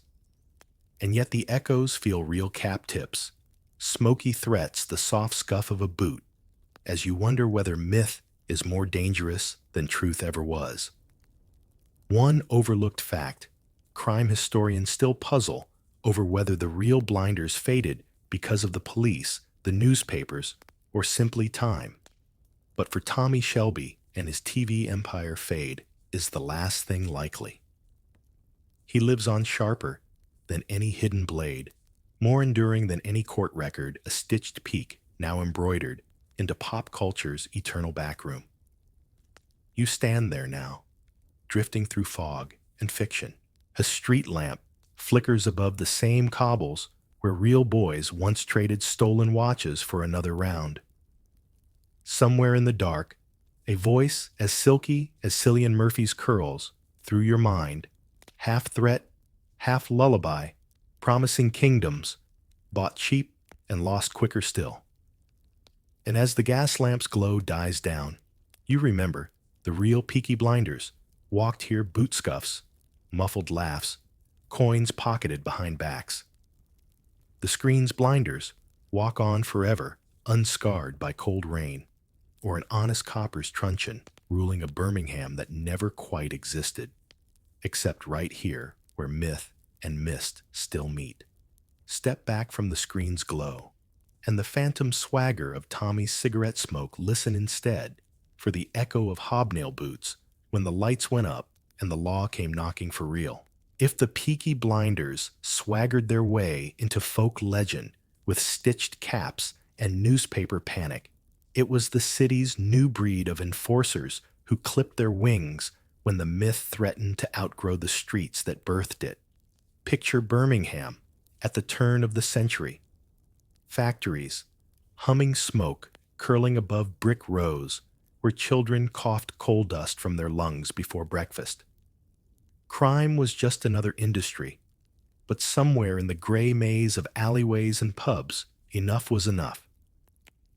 Enter the special squad's newly minted task forces with fresh boots, sharper truncheons, and orders that didn't bend under a pint and a handshake. Historians still argue about how decisive these crackdowns were. Some say the gangs were already splintering under their own weight, family rivalries, turning inward leaders, aging out fresh lads, drifting to race courses where quicker profit beckoned without the street scraps. But the records don't lie entirely. New constables with clipped mustaches and stiff collars raided the garrison's back room, more than once battered doors swinging wide to drag out lads' mid-pint caps, snatched off heads before they could tip low enough to hide a name. You step through one of these raids now.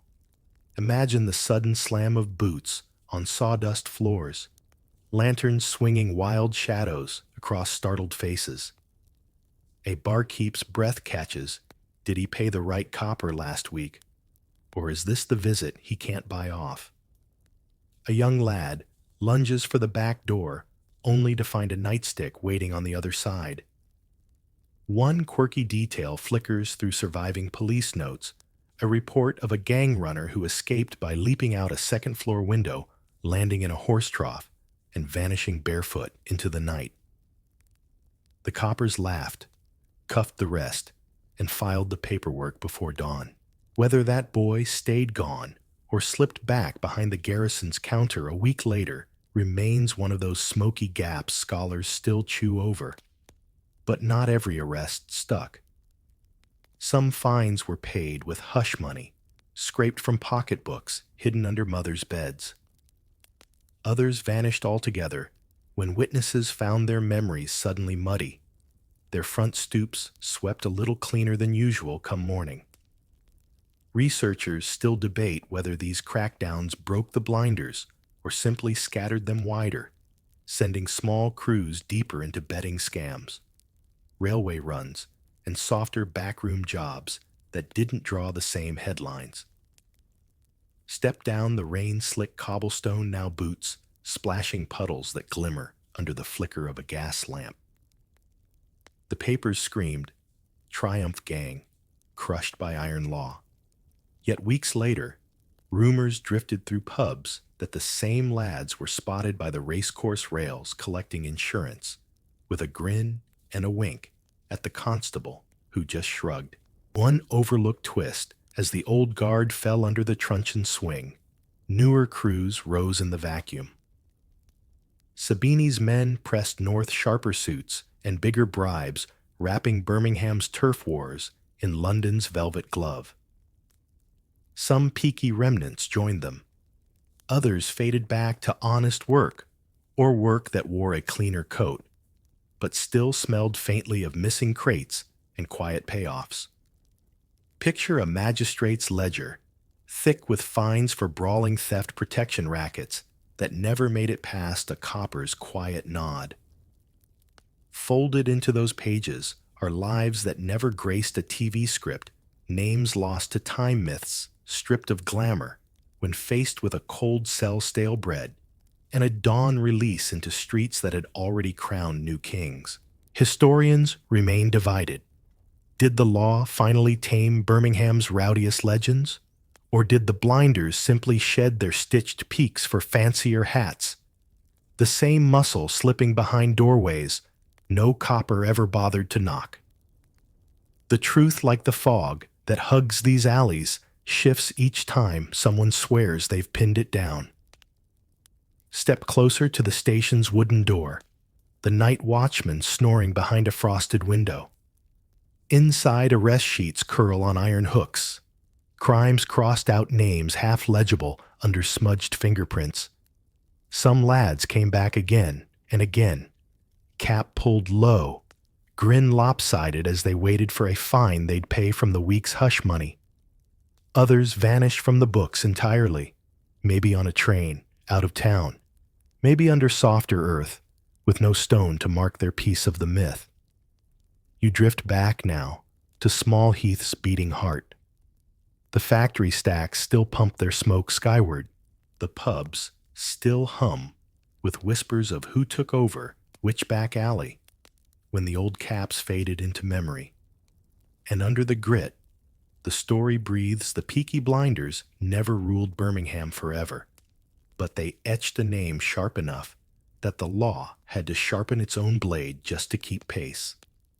And somewhere, in a half-lit bar, a last pint waits on a battered counter, a quiet toast to the lads who swaggered too far, fought too long, and finally found their match in polished boots and polished ledgers that refused to bend to rumor.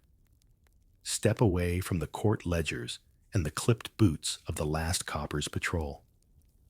Wander instead into the restless hush that lingers long after headlines yellow and the stitched caps hang forgotten in dusty wardrobes. For though the Peaky Blinders' reign cracked under raids and new turf kings' echoes of their swagger still drift through Britain's underworld, like cigarette smoke clinging to an old pub's beams, picture a modern bookmaker's den, tucked behind a newsagent's bright facade.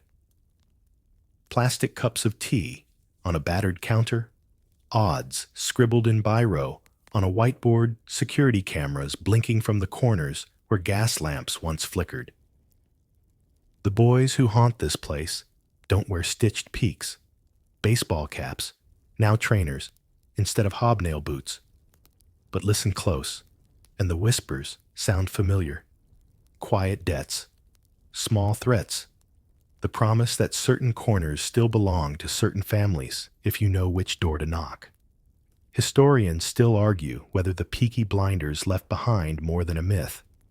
Some say their bloodlines scattered grandsons and great-nephews who swapped brass knuckles for phones, railway crates for courier vans, gambling slips for online odds. No copper can raid with a truncheon. Others shrug that it's all romance tough talk, layered over ordinary mischief petty scams dressed up in granddad's old legend. Step into a quiet alley on a Saturday night in Birmingham's still gritty heart. Neon signs now glow where gas lamps once guttered, but the bones beneath the brick haven't changed. A lad leans against the wall phone to his ear, voice low. He's not planning a razor brawl, just making sure his mate's payday cut lands where it should. Some say the peaky echo is right there, not in razors, but in the hush of deals traded where the shadows bend. One quirky rumor rattles around modern pubs. Certain local gangs still tip caps in photographs out of superstition. A nod to the legend that the peak once hit a blade, that the name itself still slices fear into soft ears. No court record confirms it. No charge sheet mentions Peaky anymore. But stand by the bar long enough, and you'll hear an old man swear his uncle knew a cousin who carried the last true cap through the streets just to see if any copper dared snatch it off. Researchers continue to debate if organized crime in Birmingham ever truly outgrew the old gang's mold. Did the city simply swap alley brawls for slick syndicates, family turf wars for semi-legit businesses that wash the same dirty coins through new storefronts? Or did the legend itself become the real inheritance, a name sharper than any blade? A whisper that turns petty crooks into something more when the lights dim and the stories slink home. Slip inside a late-night chip shop, now steam-fogging greasy windows, the hush broken by a flick of sauce bottles and muffled laughs over fried scraps. Two lads argue softly about who owes who for last week's favor. It's small potatoes, petty even, but drift closer, and you'll hear the same street logic loyalty, traded for silence debts that don't die easy corners, that don't stay empty long. You can almost taste the coal smoke and the salt. One overlooked twist in this echo: the real heirs of the Peaky Blinders might not be local punks at all, but the myth makers who sell their memory for more than any backroom bet ever earned. The TV reruns, the themed tours that promise tourists a whiff of danger among murals painted cleaner than any brawl ever was. Caps stitched with fake razors hang in gift shops, now sharp enough only to slice through a weekend's wallet. Step back outside into the drizzle, Birmingham's eternal drizzle. The neon flickers. The pubs close their shutters. The alleys sigh. Somewhere behind a battered shutter, a quiet deal trades hands more digital than razor-edged now, but stitched with the same hush that once made coppers glance the other way for a pint. There's no scholarly consensus on where the real Peaky Blinders end and the bedtime story begins. The boys who prowled these streets likely never imagined a century later their scuffed boots would still leave footprints in TV scripts and pub gossip. They swaggered for pints, for petty turf, for a scrap of pride in the city's cold-choked veins. But swagger loves an echo, especially when the next lad finds courage in a name whispered over fish and chips. You stand there, letting the damp settle in your coat. A faint shout drifts from a side street, just drunk laughter, or maybe a promise that tomorrow's debt still needs paying. Somewhere a lad tugs his cap, no blade stitched inside, but the gesture sharp enough to carry the old story forward another night. The legend survives, because cities need shadows to soften their bright lights, kings to believe in when the factory whistle dies, myths to pass around pints when the street outside grows quiet. The real Peaky Blinders may have faded with the last gas lamp's flicker, but their ghost lingers in every alley where swagger outlives truth and a name still cuts sharper than any stitched steel ever did. Slip down one last alley where the last scraps of fog coil around your boots and the city's hush drifts soft as coal dust. The story of the Peaky Blinders ends here, or at least folds itself into the soft crease where real grime dissolves into the lull of half-remembered whispers. By now, the stitched caps are packed away, the razor blades real or imagined rest, dull in museum drawers or backroom drawers of gossip nobody can prove. Picture Birmingham's gas lamps, flickering their final glow over streets that don't remember which king swaggered where. Small Heath breathes quieter these days. The factories still hum, but it's the hum of delivery vans, corner shops, and late-night kebab houses instead of backroom bets and coal smoke. Still, if you listen close, a boot scuff or a half-laughed rumor drifts through the brick rows, reminders that the old ghosts rarely lie still for long. Historians still argue if the last Peaky Blinder died in a cell, walked out clean to build a respectable shop, or just slipped into the same alleys he'd ruled another ragged coat among many name traded for a pint when the grandkids asked what granddad did for fun. Surviving ledgers fade, where bail fees were paid and fines scribbled out. Birth records outlive arrest sheets, and somewhere there's a lad who knows his great-uncle once tipped his cap just so whether there was a blade stitched in or not. One overlooked detail flickers through neighborhood tales. The last real Peaky name may have been buried, with barely enough coins for a simple headstone.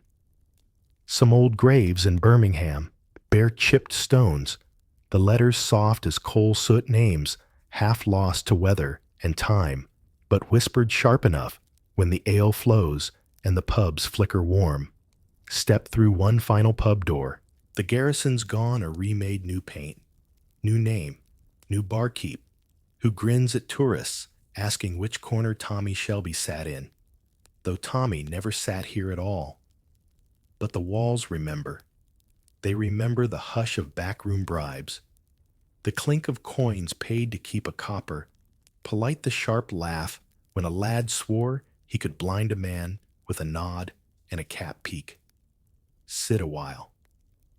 Feel the wooden counter scarred with stories the cleaning cloth can't scrub out. There's a new generation here now, students shift workers' lads who know the TV version better than any family tale.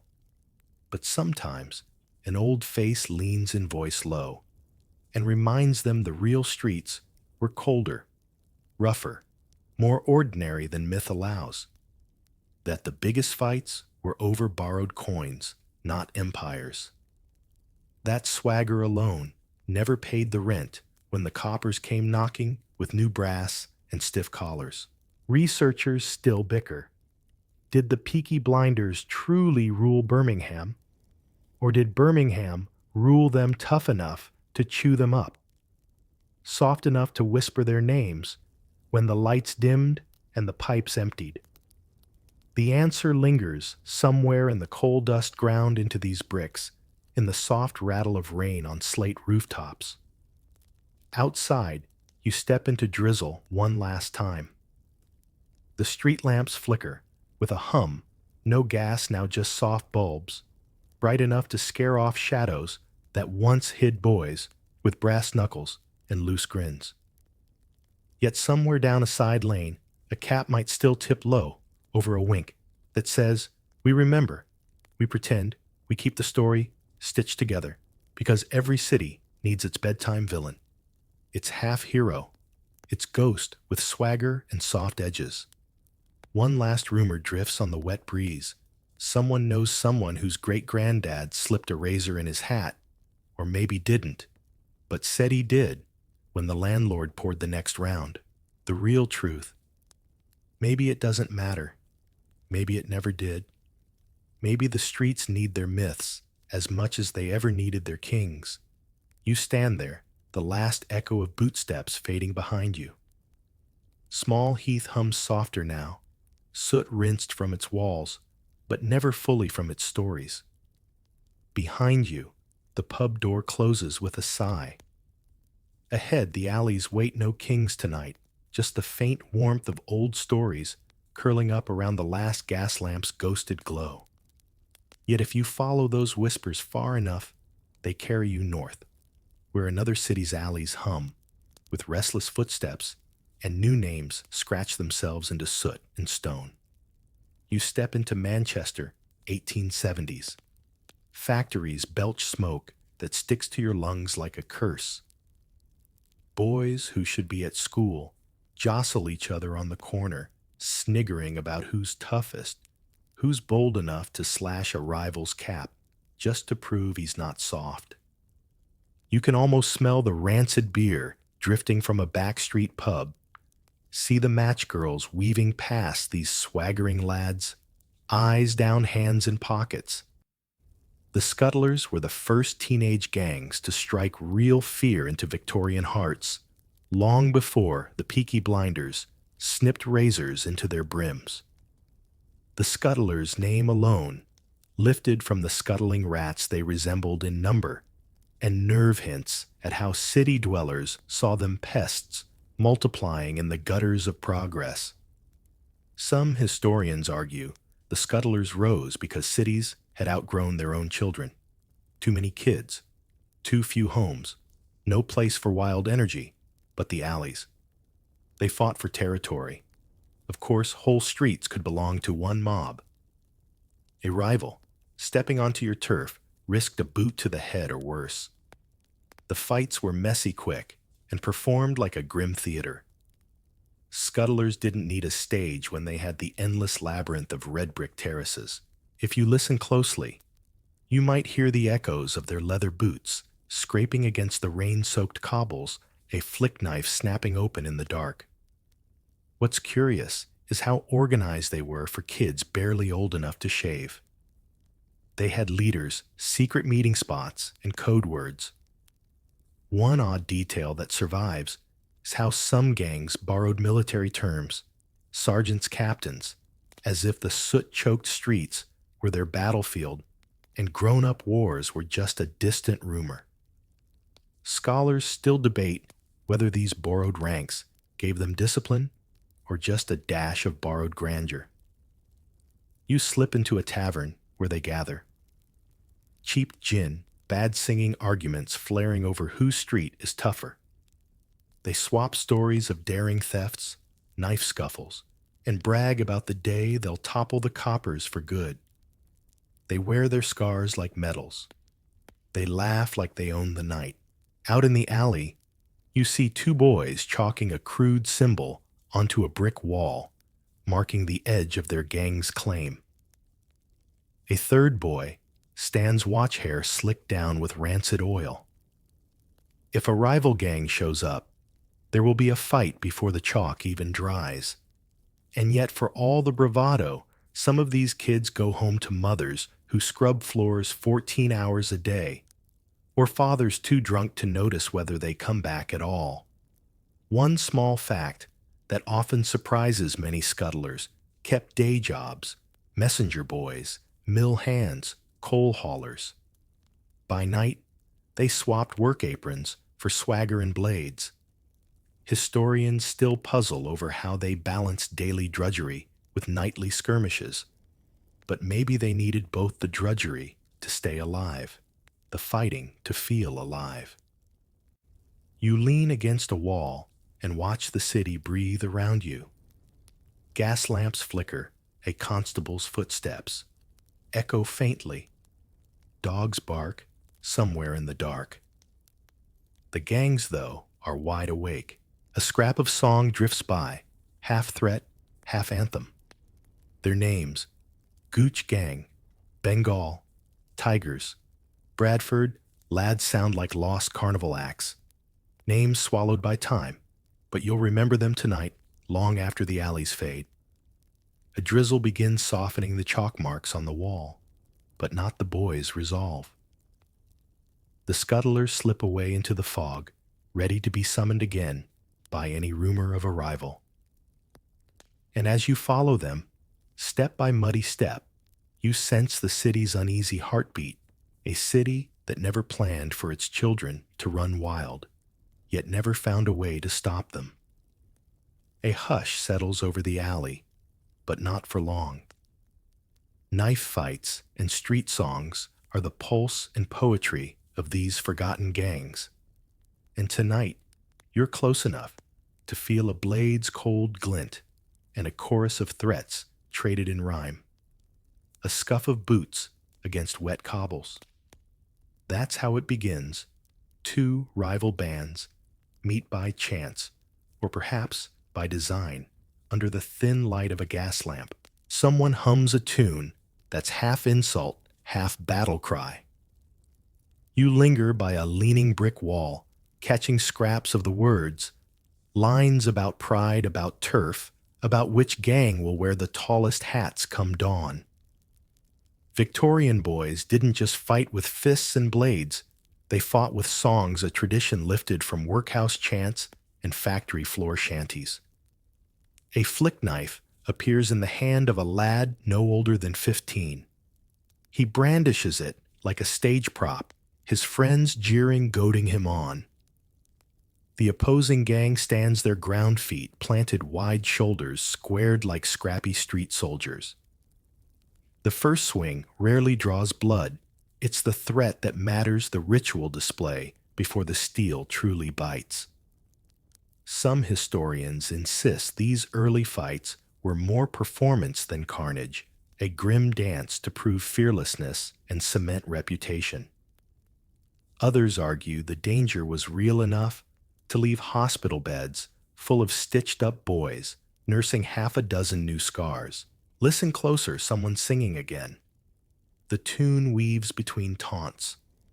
Street songs were weapons, too. A well-aimed rhyme could provoke a duel or settle a score. In Manchester's Ancoats or Salford's back lanes, you might have heard verses traded like gunfire. Cut your cap, break your bone, keep your hands off what we own. They sang in dialects, thick with Milltown slang words that baffled outsiders, but branded every corner as claimed.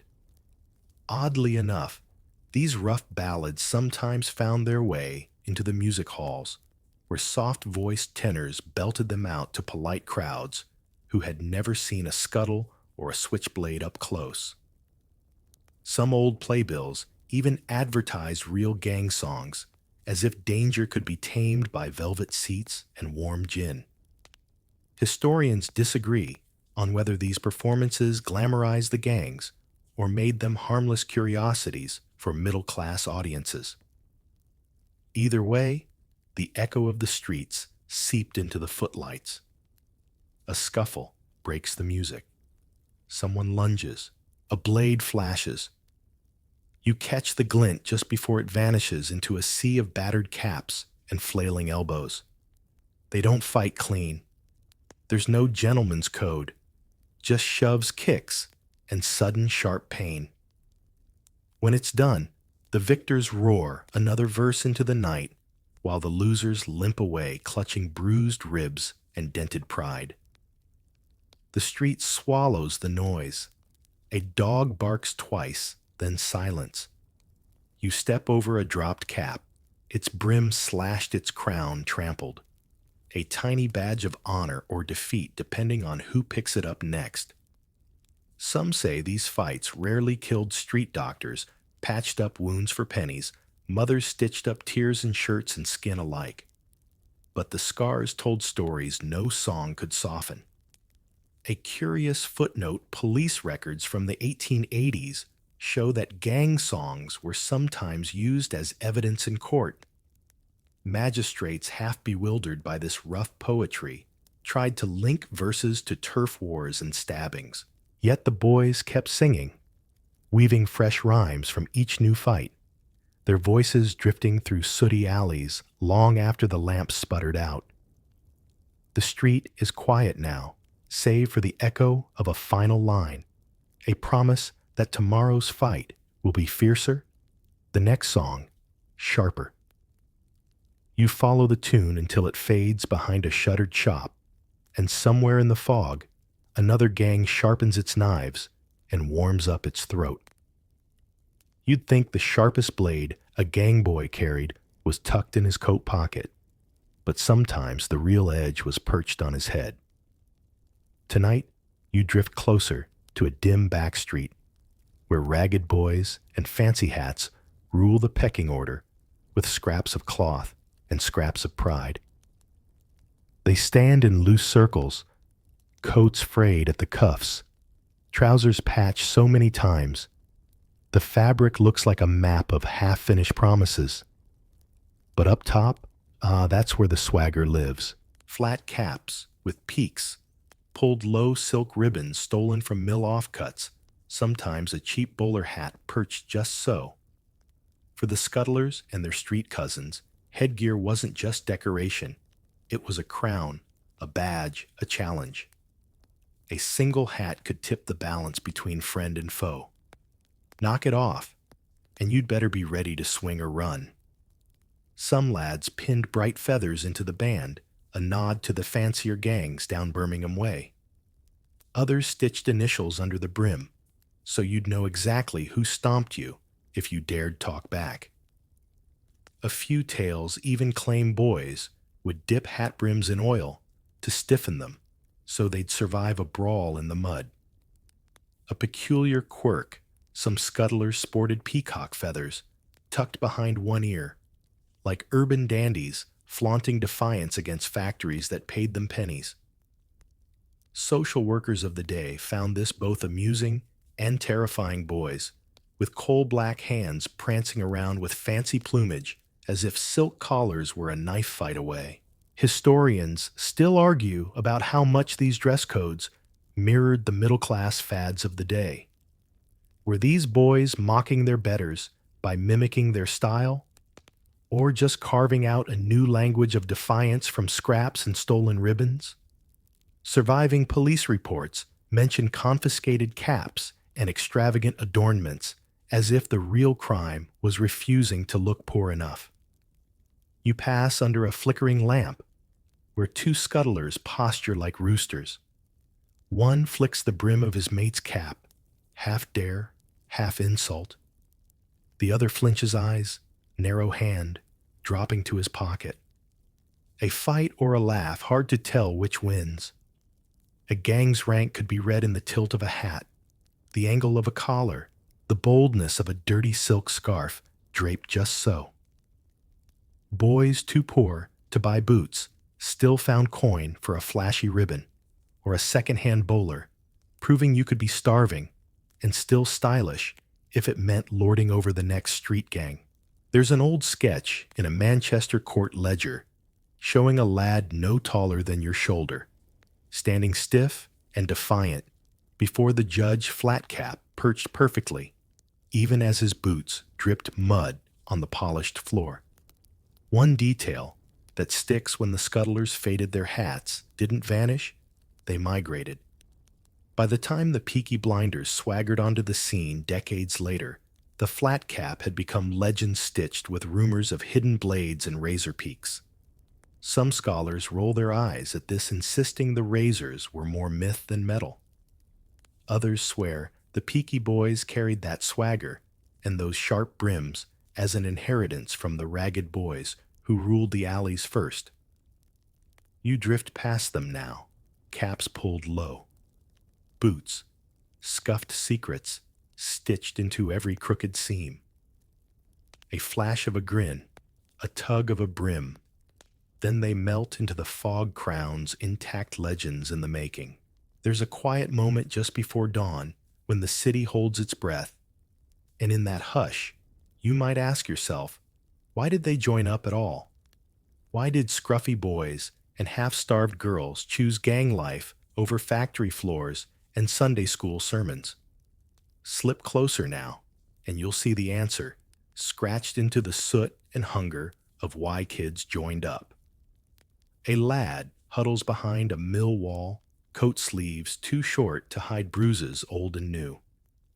His father's snoring off last night's gin.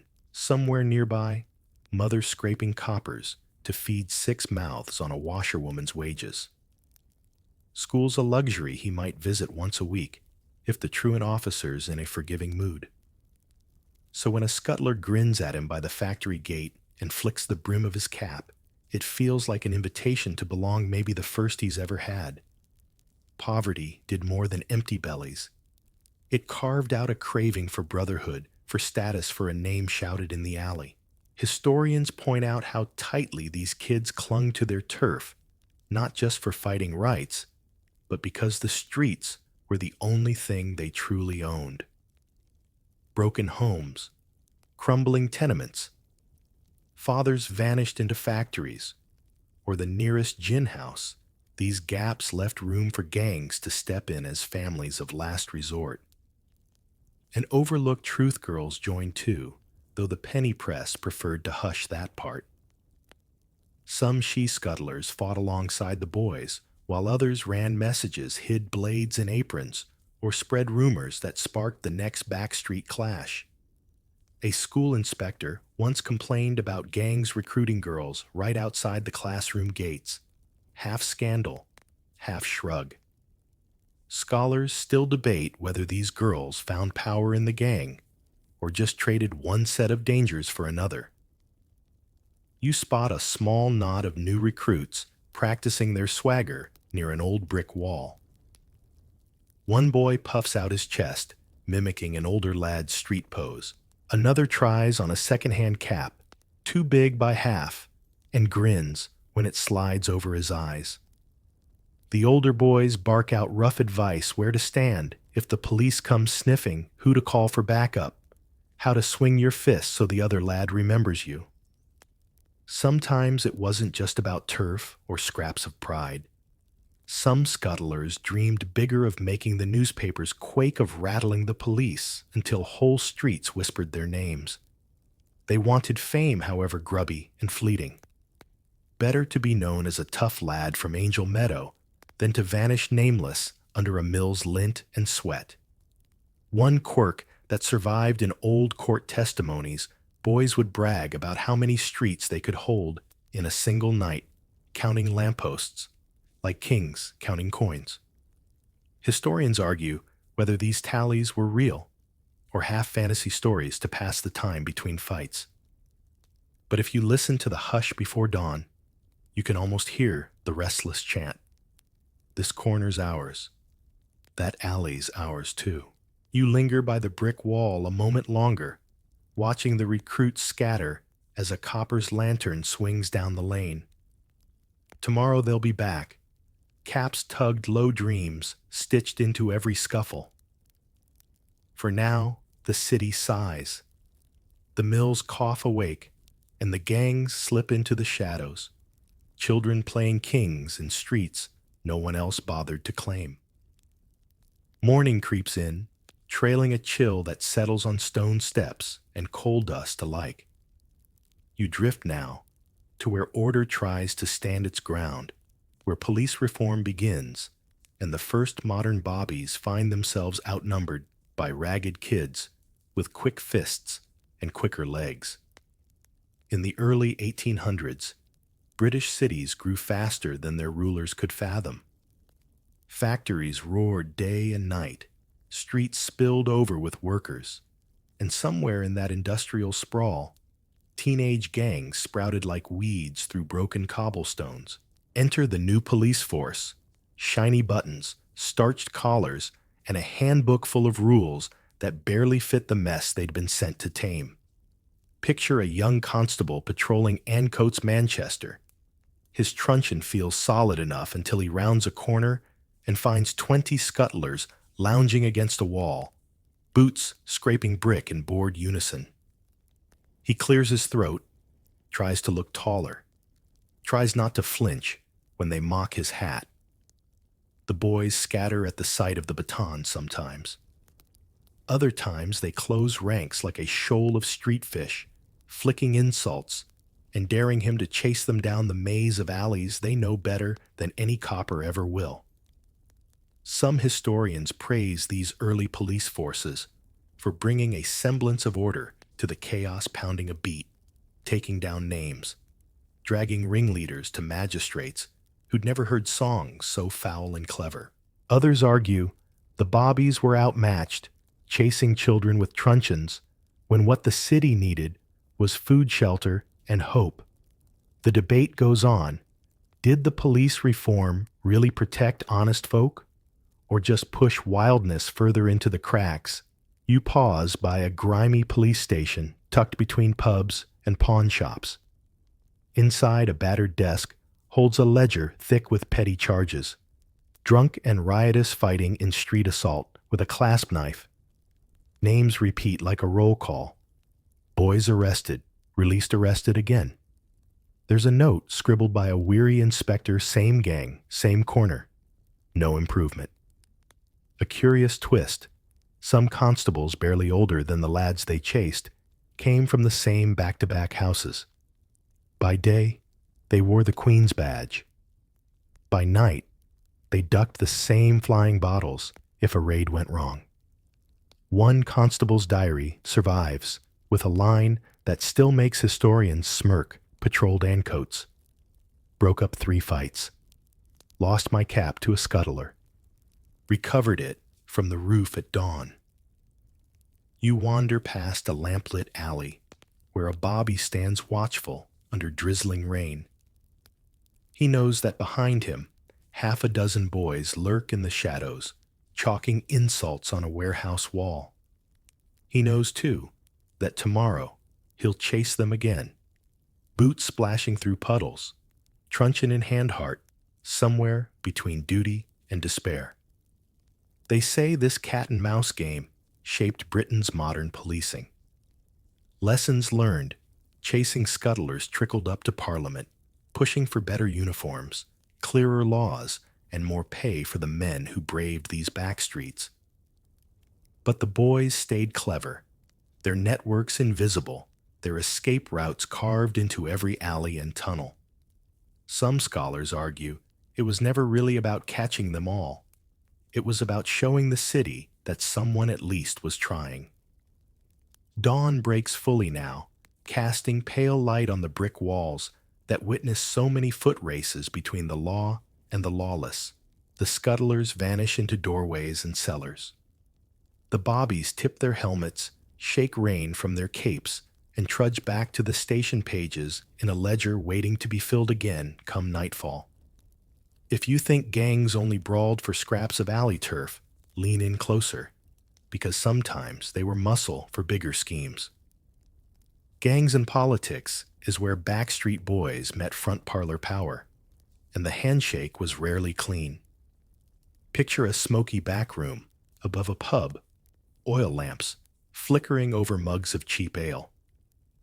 A local political fixer leans in voice, low promising coin for a little persuasion. Across the table, a scuttler captain barely old enough to shave nods, understanding exactly what's required. Rough up a rival's voters, guard a candidate's meeting, stuff a ballot box or two if the price is right. In late Victorian cities, elections could be rowdy affairs. The vote wasn't yet a quiet slip of paper. In a calm booth, it was a street fight in disguise. Historians still argue how deep these ties ran. Were gangs just convenient hirelings for crooked aldermen or active players with ambitions of their own? Surviving court records show scuttlers arrested for brawling at polling stations, breaking windows, intimidating the nervous with a flick of a blade or the stomp of too many boots. A strange detail buried in an old Manchester trial. One gang leader defended himself by claiming he was campaigning, not fighting. The magistrate, unimpressed, gave him 3 months hard labor anyway, but the rumor stuck. Some scuttlers earned regular pocket money guarding political rallies or intimidating speakers who dared wander into enemy neighborhoods. Step into the shadows behind a crowded polling place in 1885. Banners flap from upstairs windows, crowds jeer and cheer in equal measure.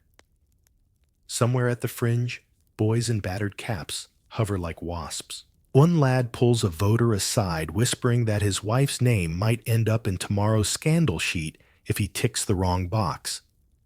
Another lad palms a copper coin, grins, and slips away into the crowd, a promise of protection trailing behind him. Historians puzzle over whether these boys cared one jot about politics or just saw a fresh racket to fund their next round at the gin shop. Some scholars suggest a few older scuttlers did dream bigger, more money, more sway, maybe even a chance to swap alleys for council seats. But most were content to trade muscle for ale and safe streets for their own crooked kind. In a curious twist, the same newspapers that raged about youth crime rarely named the aldermen who paid for bruised knuckles and broken windows. The boys went to prison. The men in starched collars carried on shaking hands and swearing oaths under City Hall's grand arches. One historian calls this respectability laundering, a fine phrase for washing your dirty deeds with someone else's torn coat. You slip back onto the street banners, now tattered by Win campaign leaflets trampled into the cobbles. The boys melt away too, pockets a little heavier knives tucked back into hidden folds. By nightfall, they'll be back at their usual corners, humming the same old street songs, while the men they served stand at polished podiums, promising law, order, and a better city for all. If you ever find yourself drifting into a plush red seat beneath the gaslit chandeliers of a Victorian music hall, don't be fooled by the velvet. This is where the gutter stories get polished into legends. Tonight, you're tucked behind the curtain, listening for the music hall myths that turned real gangs into folk villains. The orchestra strikes up a jaunty tune. On stage, a comic struts out in a battered cap and oversized boots, the unmistakable uniform of a scuttler.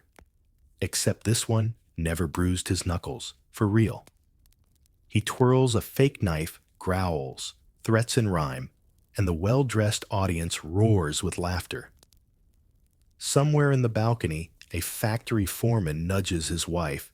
That's just like the boys who loiter by my mill gate. Everyone feels safer when the danger is make-believe. Historians still argue if these bawdy acts mocked the gangs or gave them an accidental halo of fame. A scuttler on stage became a comic rogue tough enough to scare polite society, ridiculous enough to defang in song. Meanwhile, the real boys down on the street leaned against cold bricks, listening for scraps of their legend drifting out an open door. Curious footnote: some real gang lads slipped into these shows themselves, hooting at bad impressions, cheering the lines that rang half true. It's said they'd buy the cheapest gallery tickets just to heckle the actor who dared get their gang name wrong. The managers didn't mind rough lads, spent coins like anyone else, and the gossip sold tickets twice over. You settle into the shadows by the stage door, catching a glimpse of a battered script lyrics about alleyway knife fights, brash brags about turf wars, silly dance steps that mock the ragged swagger. A music hall star might sing about scuttlers by night and dine with magistrates by day, all while the real boys slept off cheap gin under a railway arch. One detail often missed: not every performance was so tame. A few fringe halls hired actual gang lads as security for rowdy crowds. Some even bragged in their posters, real lads from Ancoats keeping order tonight, as if violence itself had become a sideshow attraction. Some scholars insist these gigs blurred the line between fact and folklore so well that the boys became characters in their own lifetime, half myth, half mugshot. And it worked. Papers that howled about youth menace by day sold gossip sheets about music hall gang turns by night. Respectable folks could gasp and giggle in equal measure, safe in the knowledge that the alley's danger was locked outside, or at least kept just far enough from the front row. Somewhere backstage, a fiddle scratches out the tune of another parody song, something about fancy hats, stolen kisses, a copper's truncheon swung too slow. The curtain drops, the lights dim, the crowd spills into the night with giggles and half-remembered lines. And outside, leaning in the fog, real scuttlers trade smirks. Let the posh folk have their pretend brutes. Tomorrow the alleys will remind them who still holds the knife. You slip out with the last wave of the audience, the city's night air carrying echoes of laughter and the distant click of boot heels. The myths stay bright under the music hall's gaslights, but the truth waits where the street lamps flicker and the next scrap of song is a dare. Not every blade in the alley was swung by a boy. Drift closer now and catch a glimpse of the women behind the shadows, those who stitch trouble into their hems and slip knives where polite company never looked. Tonight, you meet the women's role in Fights the Mollies and She-Cutters, who proved the backstreets didn't belong to boys alone. Picture a narrow ginnel behind a gin shop.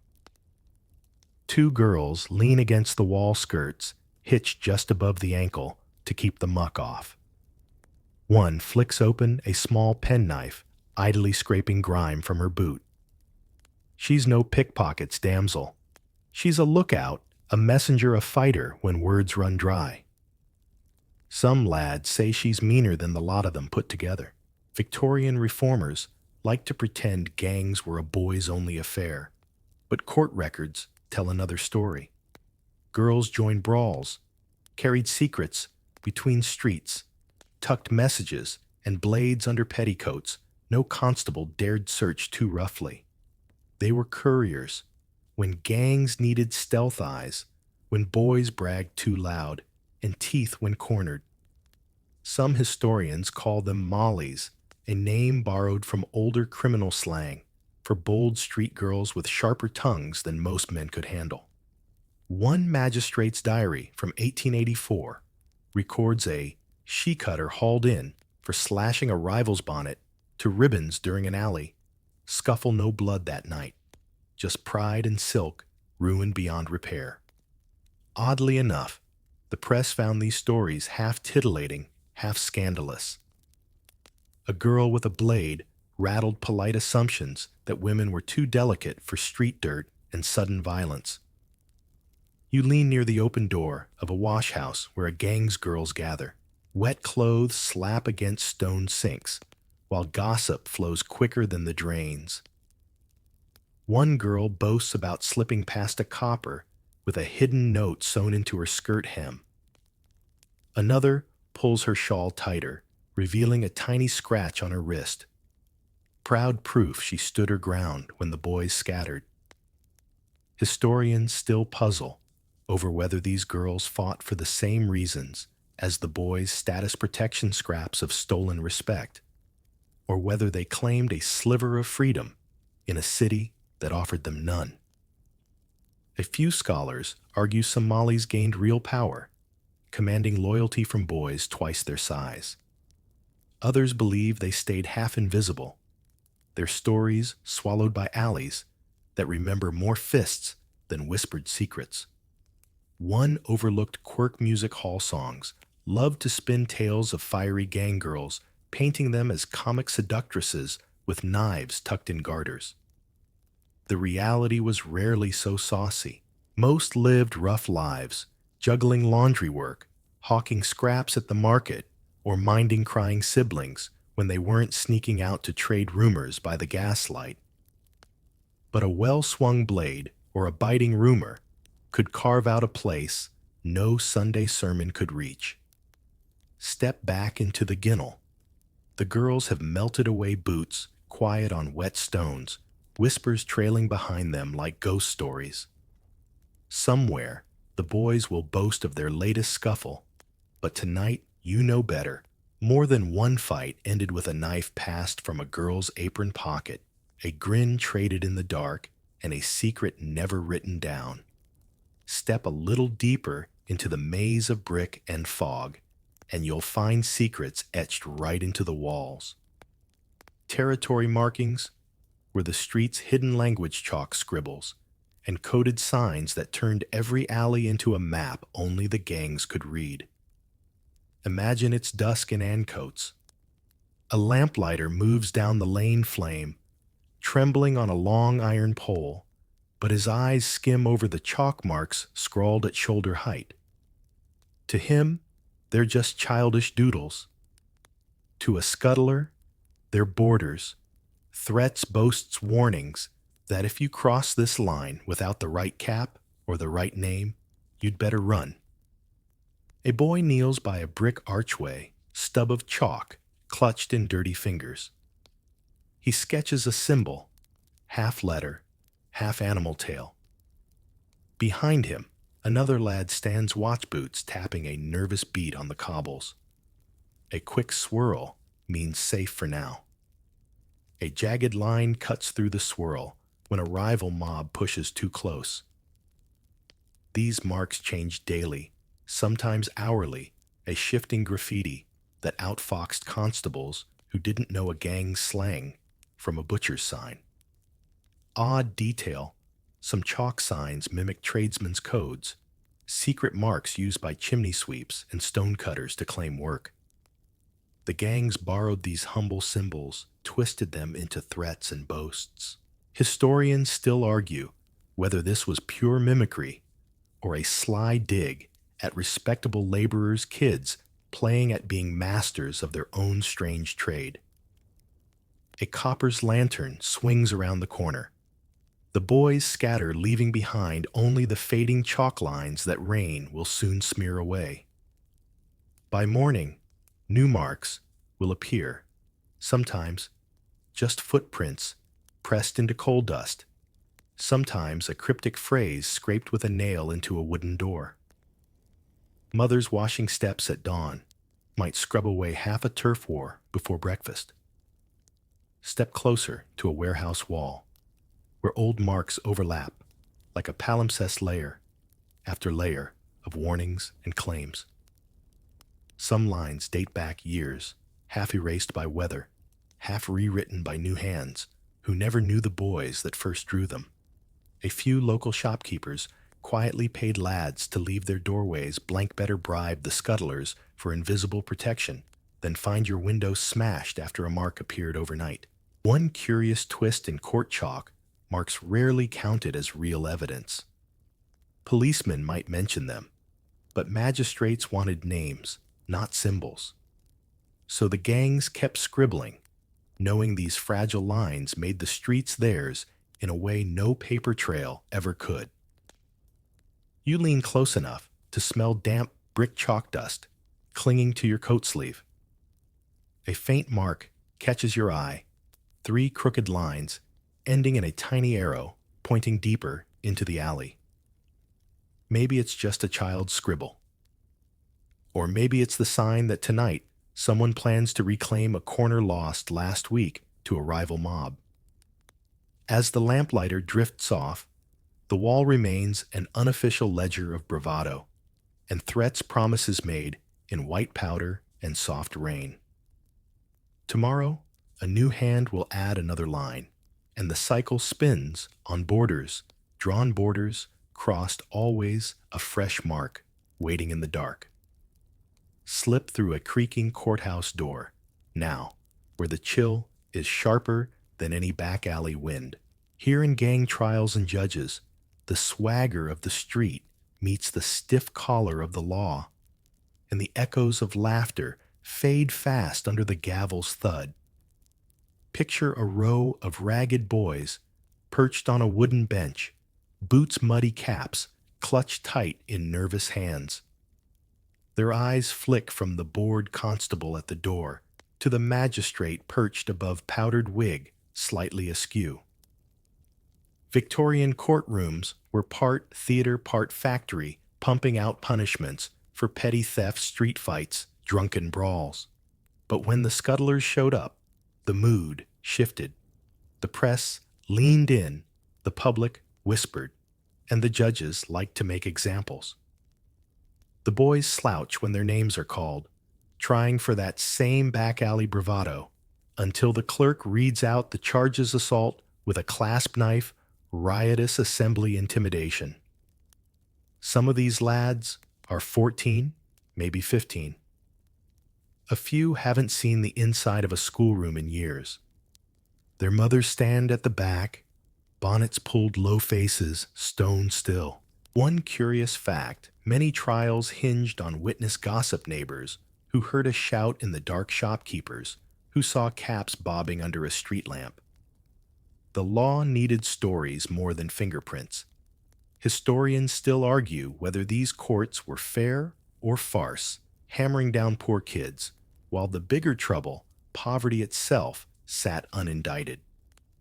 A magistrate's notes from 1887 describe a boy who pled not guilty to smashing a rival's head with a brick, claiming he was merely observing.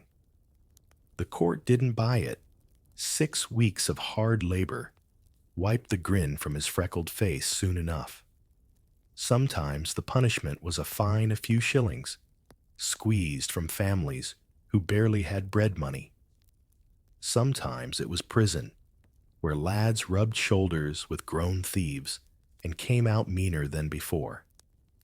The oddest detail, some judges seemed half fascinated by these scuttlers peppering sentences with moral lectures that could have filled a Sunday sermon. Reform yourselves, lads. They'd boom, wagging a gloved finger, as if a boy whose roof leaked in the rain might trade his blade for a Bible just because a man in a wig suggested it. Outside the courthouse, the same stories repeated. A fresh batch of recruits waited to wear those fines and jail stints like badges of honor, proof they'd faced the law and lived to swagger away.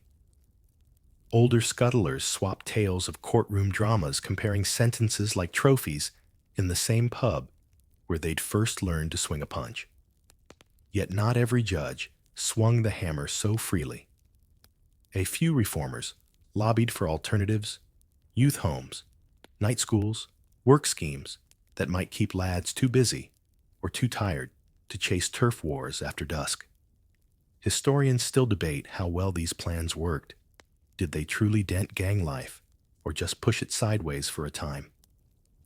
You step back into the corridor, the echo of boots and harsh voices fading behind the heavy door. The boys file out, shoulders hunched, but eyes darting to the street outside, back to chalk marks, back to alleys, back to the rough comfort of comrades who understand that even a guilty verdict can feel like a prize if it proves you belong. The gavel falls one last time for the day. Papers shuffle, mothers sigh, and the city's restless children scatter into the dusk, verdicts trailing them like shadows they'll never quite shake. Fog coils in the narrow lanes like a living thing, muffling boots and whispers alike. Slip back outside the courthouse. Follow the trail of footsteps into the maze where scuttlers versus coppers play out their nightly game. A running clash through dark back streets where law and defiance blur at the edges. Imagine a wet evening in 1892, somewhere in Hume or Ancoats. A constable's whistle pierces the smog, sharp and lonely. Down the alley, a dozen lads scatter like startled birds, caps low boots skidding on slick cobbles. A few toss jeers over their shoulders, little daggers of laughter meant to sting more than any blade. Police raids were supposed to stamp these kids out. Instead, they turned the streets into grim theater. The bobbies moved in pairs, or threes, truncheons tucked under capes' hearts, thumping louder than the steady drizzle overhead. They knew every corner might hide a lookout. Every cellar door might swallow a fleeing boy before you could say, halt. Some historians say these raids were more ritual than real control, an endless cycle of charge and retreat. The gangs knew. The alleys, like foxes, knew burrows. Secret cut-throughs behind stables, loose bricks to slip under fences, cellars owned by mothers who'd hush you in and bar the door if the copper came pounding. You pause under an archway, watching a constable pause to catch his breath ghosting in the gaslight. He wipes rain from his brow, mutters about promotion and paperwork, then strides off again into the maze. Somewhere behind him, the scuttlers regroup, new chalk marks scraped onto a wall. New songs muttered low to mark the next raid's revenge. One odd quirk from old police diaries. Some bobbies kept notebooks, not just of names, but of escape routes. corner of Silk Street to Brewer's Yard Passage behind the coal shop door loose at number 9. It reads like a half-mad treasure map, a testament to how the kids always stayed one lamp ahead. And yet sometimes the coppers won. A well-timed tip-off, a lucky grab in the dark, and a whole knot of boys could find themselves frog-marched to the station. Headlines crowed, "Youth Mob," routed in Ancoats raid. And for a week, maybe 2 a corner, stayed quiet. A street held its breath. But the city was too wide, too knotted with shadows to hold down for long. Historians still puzzle over how these raids shaped both sides. For the police, they forged a streetwise force that learned its beat by bruised boots and split knuckles. For the gangs, the raids hardened the legend: if the bobbies came for you, you must matter. A name shouted under a whistle shriek meant you'd earned your stripes, your scars, your song. You drift along behind a copper, now his lantern bobbing like a will-o'-the-wisp. He pauses, listening for footfalls he knows are there, but can't quite catch. Somewhere close, a boy clings to a low wall, grinning at the clumsy hunt below. The rain thickens, washing chalk lines away until tomorrow's marks appear. Tomorrow, another whistle will sound, another chase will scatter boot prints through the fog. The game never ends. It just shifts to the next street, the next brick, the next name scribbled into the constable's battered notebook. If you stand still long enough among the soot and gaslight, you'll feel it time tugging the edges of gang fashion, like a mother hemming a ragged coat. Tonight, you trace how gang fashion fades, how the sharp brims and fancy ribbons fray under factory horns and army drums. Picture the turn of the century somewhere around 1900. Manchester's mills hum louder than ever, spitting out more smoke, more work, more chance for a boy to trade his alley, swagger for a steady wage if he's willing to swap pride for sore hands. Some do, some don't. But each time a lad ties on a boiler suit instead of flicking the brim of a cocky cap, the streets lose a tiny bit of their nighttime bravado. One by one, the scuttlers start to vanish from the alleys, not with a bang, but a cough and a paycheck. The city swallows them whole. The sharpest of them slip into the new police force, becoming the same boots that once chased them. Others board steam trains for army barracks far from home, young blood turned into cannon fodder for empire dreams. Historians argue over what killed the scuttler style: first better wages or the looming wars. Some say the Second Boer War scooped up restless boys who'd rather trade brick walls for dusty velds than risk jail. Others claim the real killer was industrial shifts. Steady shifts at the mill left no breath for late-night alley scraps and feathers in caps. You linger by a mill gate at dawn. Boys who once skulked under gas lamps now line up for a foreman's nod, caps in hand, but with no feathers left to show off. A few still sport the swagger hat, tilted boots, polished just so. But even that starts to feel like costume more than uniform. One curious twist tailors who once stitched cheap ribbons for gang lads now pivot to churning out uniforms for soldiers and mill workers. The fancy brims lose out to flat caps meant to be stained with grease and lint. Old-timers mutter about back in my day as they watch the new generation trade songs for factory whistles. A single court record from 1903 notes a judge lamenting that the old scuttler breed seemed to be thinning out. He half suspected the new gangs, more organized, less flamboyant, lacked the rough poetry of the ragged boys in fancy hats. Some scholars romanticize this as a lost golden age of mischief.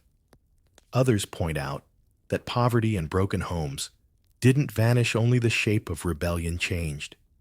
Stand by a canal bridge at dusk, and you might still spot a scrap of old bravado, a battered cap, a flicked collar, a whispered rhyme. But more often, you'll see lads with oil on their sleeves and brass coins clutched tight, too tired to brawl, too busy feeding families that once might have been patched together in gang hideouts behind a brewery wall. The old symbols fade like chalk in the rain. The streets shift. The next generation learns new tricks. Less song, more secret societies, more organized rackets that wear suits instead of caps. But every new mob owes a nod to the ragged boys who once ruled the alleys with a peacock feather, a battered cap, and a grin sharp enough to draw blood. You watch a stray feather drift into the gutter, mud-soaked forgotten. Somewhere an old scuttler's ghost tips his cap one last time, and the city rolls on engines, humming where songs once rose. As factories roared and feathers vanished into gutters, something else filled the empty alleys. Words, headlines, moral panic inked in thick black type. In tabloids and moral panic, you drift through a world where the real gangs fade, but their ghost stories grow fangs under a printer's press. Picture a newsstand in 1895. Damp papers hang in rows, like laundry, each front page shouting louder than the last. Youth menace strikes again. City in terror of knife-wielding lads. For a penny you could feed your fear with lurid tales of midnight duels, mothers too frail to tame wild sons, bobbies outnumbered in the fog. The real boys might be dwindling working mill shifts marching off to foreign wars, but on paper they multiplied like shadows. Editors knew a good scare sold more sheets than dry talk of mill strikes or coal tariffs.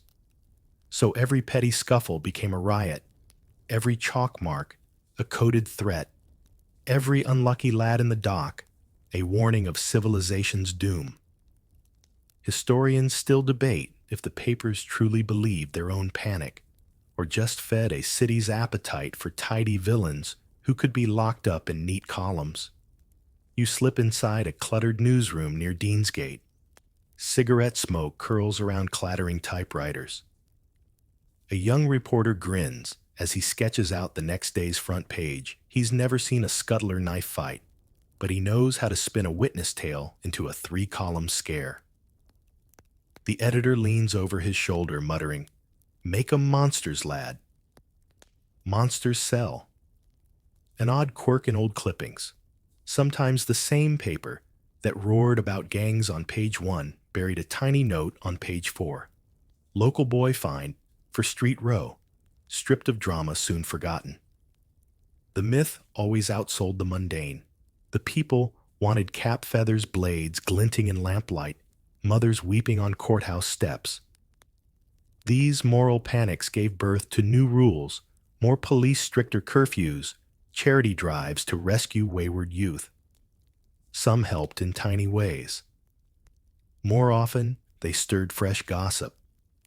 The same parents who clutched their purses tighter at night secretly thrilled at stories of wild lads who mocked the law. Respectable folk found a curious comfort in believing the danger was always somewhere else, lurking just far enough from their street to make the city feel both thrilling and tame. One curious footnote: music halls fed the panic too. Posters boasted real gang songs, while the tabloids tutted about vulgar shows that corrupted decent families. Scholars still puzzle over which came first, the gang myth or the gang reality the papers scream, or the boys' swagger. Maybe the answer was always both a loop of fear and fame feeding each other in alleyways and print shops alike. Step back onto the street. A newsboy shouts the latest scandal. Behind him, a line of factory lads shuffle home in oil-stained caps, too tired to brawl, too busy to care who's terrified of yesterday's ghosts.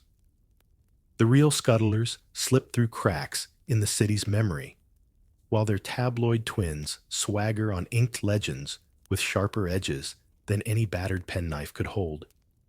You wander, on a folded paper crinkling under your arm. The headlines fade with the gaslight, but the fear hums on, echoing down alleys that remember boys who once dared the world to look their way. Where the old songs have faded and the ink stains have dried, only the bricks remember, if the bricks survive at all.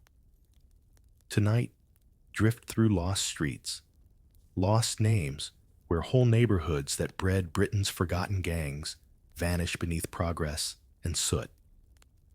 Imagine standing at the corner of Angel Meadow, a name that once dripped with irony, a slum so notorious it made polite society shudder.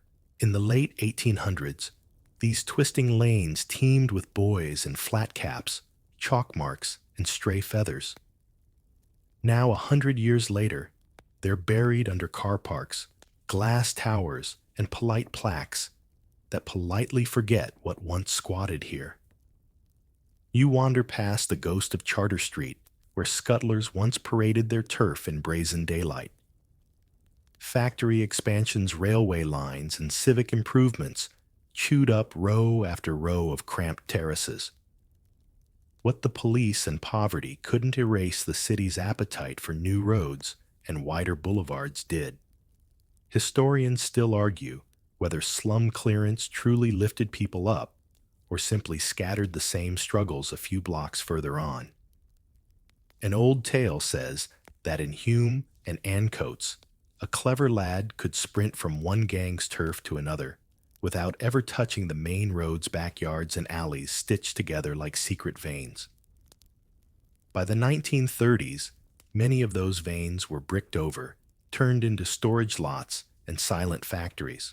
The gangs slipped away with them, names scratched off maps like chalk washed by rain. One peculiar twist in the 1960s, when demolition crews dug foundations for tower blocks, they found strange relics, rusted penknives, bits of cap brims, hidden scraps of graffiti sealed behind cellar walls. Small reminders that once these blank lots held laughter, threat songs, half sung to the rhythm of boots on cobbles. A quiet curiosity for the city's old ghosts. Some locals swear you can still trace a few boundary lines if you know where to squint. A missing row of bricks, a pattern in the cobblestones that no urban planner bothered to scrub clean. If you stand at the right hour, you might feel the chill where boys once chalked their marks, daring rivals to cross and coppers to chase. Step inside an abandoned pub, its roof half gone to rain and pigeons. An old sign creaks above the bar, faded letters naming a landlord who might once have slipped pints to lads fresh from a scuffle. A scrap of broken wall reveals graffiti initials, a crude crown, a date so faint you can't tell if it's 1882 or just wishful seeing. Historians puzzle over how much vanished forever, how many stories were paved under without a whisper. The Peaky Blinders, real or myth, rose in the same shadows, borrowing swagger from boys whose streets no longer exist. Some scholars insist the echo lingers every new gang, every swaggering lad with a cap, tilted just so, owes a debt to lost streets and lost names. Step back outside where the city hums under sodium lights. Office towers flicker awake for the night shift motorways hum, where cobbles once soaked in gang blood and half-sung anthems. The old boys have gone no feathers, no chalk lines, but their corners remain if you know how to listen for footsteps in the cracks. So you stand quiet now, where Angel Meadow once snarled at polite city maps. The bricks under your boots remember. They always do. Stay just a moment longer in this hush between street lamps and memory, where echoes of the scuttlers hum beneath Britain's polished myths. The last feathers have long blown away the knives rusted or buried in museum drawers, but their swagger slips into every story that came after.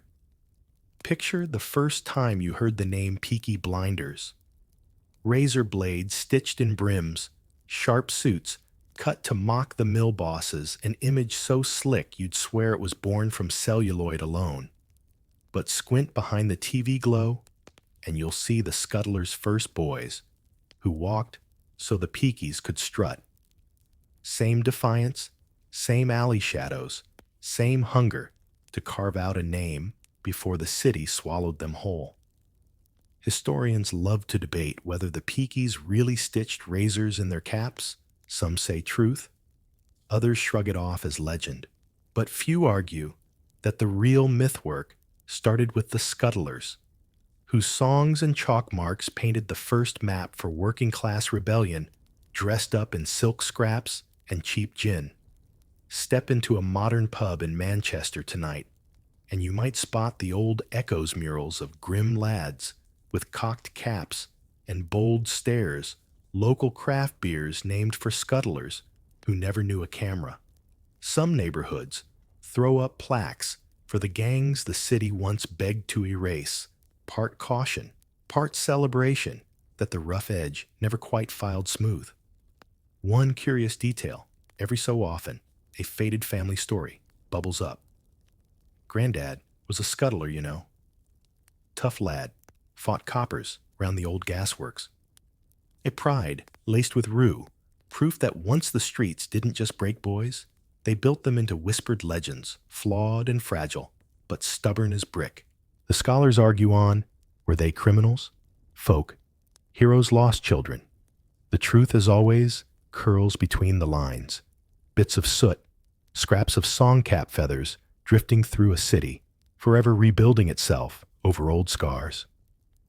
You stand where a chalk mark once warned rivals to stay clear. There's a lamppost here now, bright and humming.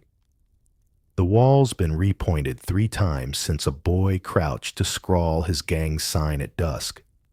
Still, some nights, if the rain's right and the pub's empty just enough, you might swear you catch a flicker, a ghost grin beneath a battered cap, a soft whistle echoing a street song nobody's sung in 100 years.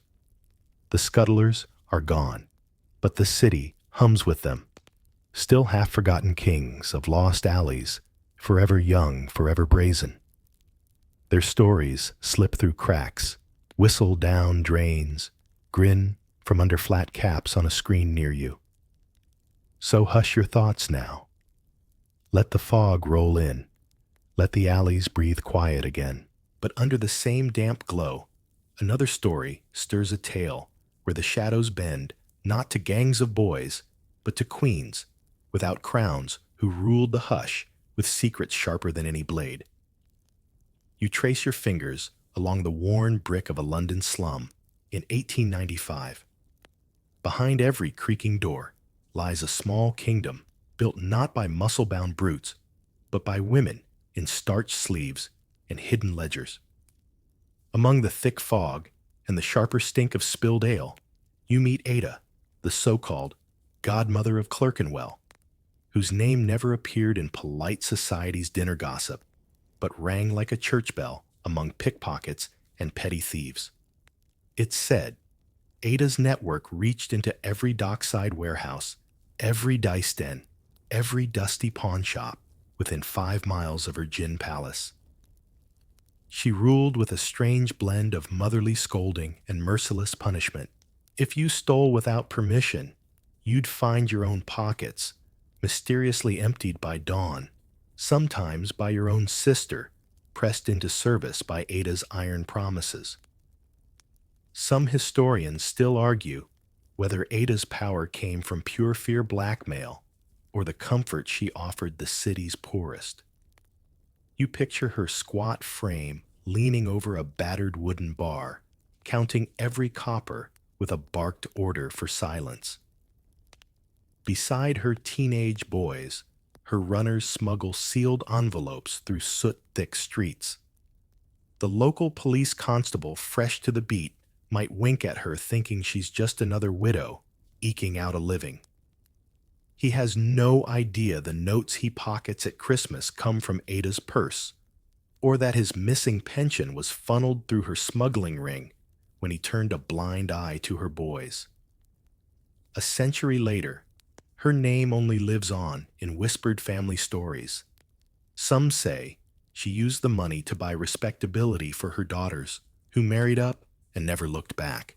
But no scholarly consensus exists on how many fortunes truly began with a night in her gin-soaked backroom. You stand there half invisible, watching the last coins drop into her apron pocket. The air smells of burnt tallow and cheap tobacco. Somewhere behind the bar, a ledger snaps shut, a promise that tomorrow's street deals are already arranged, signed in ink and threat. This is the world where the queen pins of the streets reigned quiet, unseen, but never powerless. Tonight you drift deeper through alleys of secrets, where no man walks without a nod from the woman who owns the shadows he hides in. A soft scrape of a door, latch behind you, signals your next step into dimly lit rooms, where laughter masks business and sharp-eyed women pour ale with one hand and gather secrets with the other. You ease into a low-ceilinged alehouse off Whitechapel Road. It's 1910, and the smell hits first overripe beer mingled with stale perfume and the tang of candle smoke. Here, the Madams Mollies and matriarchs of London's underground hold court in velvet-curtained corners, deciding who gets protection, who gets paid, and who disappears when debts grow inconvenient. You spot Eleanor Nell Kingston, who started as a serving girl in a dockside tavern before buying the place outright. With a sudden windfall, no one dared question. By 40, she owned 3 more beer houses and a discreet brothel hidden behind a fake butcher's shop. Her girls paid her a share, the barman paid her a share. Even the brawlers who smashed up the furniture on Saturday nights paid her a share one way or another. At first glance, Nell looks more innkeeper than criminal mastermind. Sturdy shoes, ink-stained fingers from balancing ledgers by candlelight, a mild smile that turns to iron when a constable shows up at her door. Some say she bribed the police captain with more than just cash. His niece worked in her brothel, but only by choice, or so the rumors insisted. Surviving records offer conflicting accounts of whether Nell's empire thrived because she treated her workers better than other madams, or simply because she held more dirt on her rivals. You watch as she slips a folded note to a young lad carrying tankards. He'll run it down the street to another madam whose beer house shares a back alley with a bookmaker's den. If the message goes well, the 2 matriarchs will combine their protection money, split the bribes, and muscle out a brash newcomer who dared open a rival gin shop.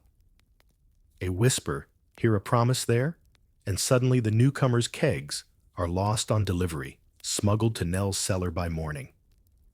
It's a strange sisterhood, brothels and beer houses under the same loose alliance kept alive by sharp-witted women who learned long ago that drunken secrets are easier to buy than sober confessions. Some scholars remain puzzled by how these women, who were barely mentioned in official records, shaped the flow of money and gossip that kept entire neighborhoods humming with vice and survival. A bark of laughter snaps you back. Nell tosses her apron to a barmaid, slips into a heavy coat, and vanishes into the night off to settle another debt, buy another silence, or bless another young woman, with just enough protection to stay afloat so long as she remembers who the real landlord is. A gust of night air greets you as you slip down a narrow passageway where secrets grow sharper, and the women who guard them carry blades tucked in garters and boots. Picture a back street just south of Birmingham, 1920s. The city hums with factory whistles and the rumble of trams, but in these alleyways, all you hear is the soft click of a straight razor flicked open behind a velvet sleeve. These are the girls with razors, young women who took a cue from their blade-wielding brothers and made the city's gangs fear their sudden appearance in a smoky bar or crowded dance hall. They're not the brothel madams or the matriarchs who sign the deals. These women are the enforcers. You might find Kitty O'Hare barely 20 leaning against a brick wall in a borrowed man's coat, a toothpick dangling from her mouth as she waits for a target. Her mother runs a corner alehouse. Her brother collects debts for a bigger gang. Kitty. She collects bruises and gives worse back. One story floats through these streets. Kitty once sliced the cheek of a rival's lover after he insulted her mother's beer. She didn't run, didn't hide. She left him bleeding on the pub steps and slipped back inside for another pint. There is no scholarly consensus on how many women actually belong to these razor gangs, but the whispered threats they inspired traveled far beyond the city's smoky music halls. You trail her into a pub's back room here. The laughter hides sharp eyes and careful ears. Kitty nods to a battered piano player who owes her mother's gang protection money. One glance, and he knows tonight's debts are due in secrets, not shillings. She listens. She learns she slips out before dawn, with a pocket full of whispered plans that her brother can sell to the highest bidder.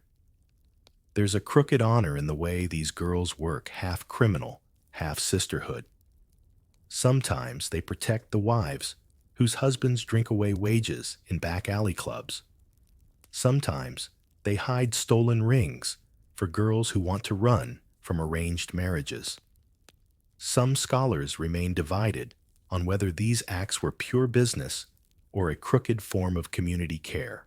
As you lean against the same wall Kitty claimed as her lookout, the wind cuts cold through the alley, and you wonder how many razors stayed hidden because no one dared ask, and how many secrets were carved into silence by girls no one thought to fear until it was far too late.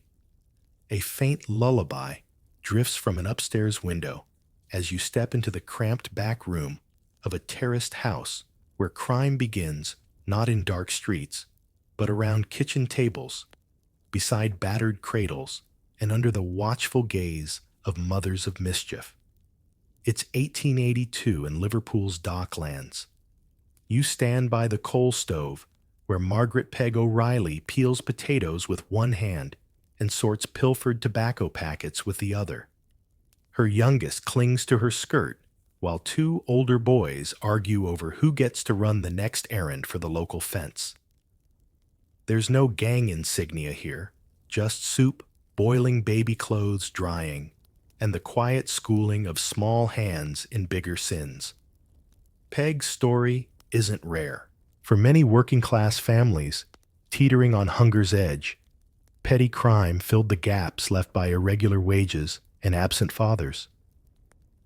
A mother like Peg might broker deals with nearby gang bosses, offering her sons as errand boys in exchange for coal, or a promise they'd be spared the worst beatings if caught. Some scholars continue to debate whether these women corrupted their children or simply kept them alive with the only currency they had: trust and silence.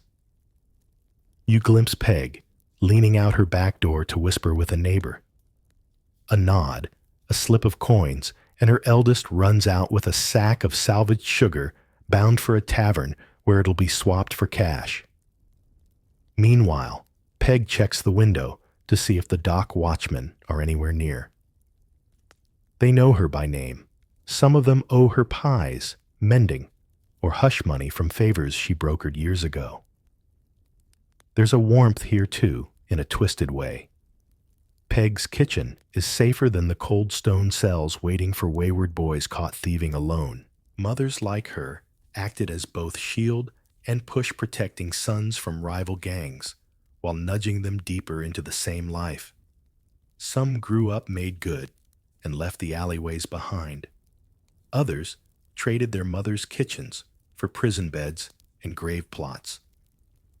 You can almost hear the soft scrape of Peg's knife on the potato skin, the lullaby drifting down to the street, where her boys vanish into the fog pockets full of someone else's goods, hearts full of fierce loyalty to the woman who taught them that family comes first, even when family means fencing stolen sugar under a damp, flickering gas lamp. You wonder, standing in her warm, smoky kitchen, how many modern lineages trace back to mothers, like Peg, unrecorded, uncelebrated, but holding whole crime empires together one boiled potato at a time. A sharp breeze rattles the window shutters as you slip back outside into bustling market streets, where the ordinary face of crime wears a simple apron and carries a wicker basket, the quiet army of smuggling rings and housewives. Imagine a London street in 1873, the clatter of horse-drawn carts mixing with the shout of stallholders hawking fish ribbons and bootlaces. Among the shoppers, you spot Sarah Finch, middle-aged, bonnet slightly askew basket, brimming with fresh eggs and half a pound of butter. Nothing about her says, "Crime boss." That's the point. Sarah is one of dozens of women who move stolen goods through Britain's tight-laced neighborhoods in plain sight.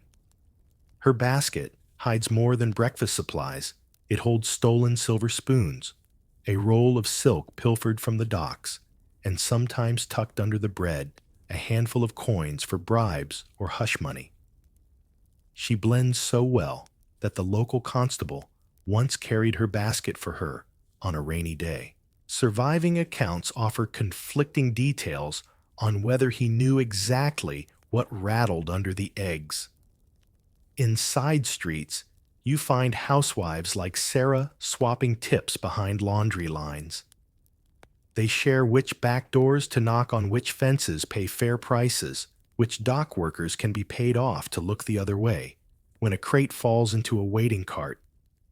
A single slip of a child runs ahead to deliver warning whistles if the police are near. It's a strange double life by day. Sarah kneads dough and mends stockings. By dusk, she's out again, her boots sloshing through puddles as she passes off stolen tea to a tavern keeper who'll sell it cheap to workers needing a pick-me-up. Some historians still argue whether these women were masterminds in aprons or simply pawns for bigger bosses. But the rumors say many ran their own networks, hidden behind respectable doorsteps and lace curtains. You follow Sarah to her small parlor, where she counts coins at the table while her children practice spelling by the hearth. There's no sense of vice here, just survival, tucked neatly into the seams of domestic life. The fire pops, the kettle whistles, and out the back door goes another wrapped bundle ready for the next housewife who'll carry it 2 streets over. How many fortunes slip through London's cobbled lanes in baskets like Sarah's? No one kept proper ledgers. No grand trials ever revealed the full reach of these ordinary women who built their own kingdoms between cups of tea and slices of bread. As you step back into the street, a door shuts softly behind you. Another parcel hidden under a shawl. Another secret traded for warmth and supper. Another proof that crime doesn't always wear a villain's face. Sometimes it smiles over a pie crust and bids the neighbors good night. A distant church bell tolls as you drift deeper into the maze of alleys and drawing rooms where the righteous clamor of political protest merges quietly with the hushed deals of suffragettes and gang ties. It's 1912, and you find yourself perched behind a battered writing desk in a rented flat off the Strand. Here, 2 worlds collide under flickering gaslight piles of leaflets demanding votes for women and a locked trunk filled with ledgers that no campaign headquarters would dare acknowledge. You meet Edith Clark, a bright-eyed suffragette, known for chaining herself to iron railings and handing out pamphlets near Parliament. But beneath her corseted respectability lies another role, middlewoman for stolen jewelry, fenced to raise bail for arrested sisters. Some say Edith's circle of fellow activists turned a blind eye to her back alley contacts, believing any funds were fair game if it kept their fight alive. Others insist she was blackmailing local crooks for hush payments, a claim that surviving diaries half confirm, half deny. The police called these rumors scandalous distractions. But among the press and political circles, quiet questions lingered. Did the campaign's money sometimes come from the same brothels and backrooms they condemned in speeches?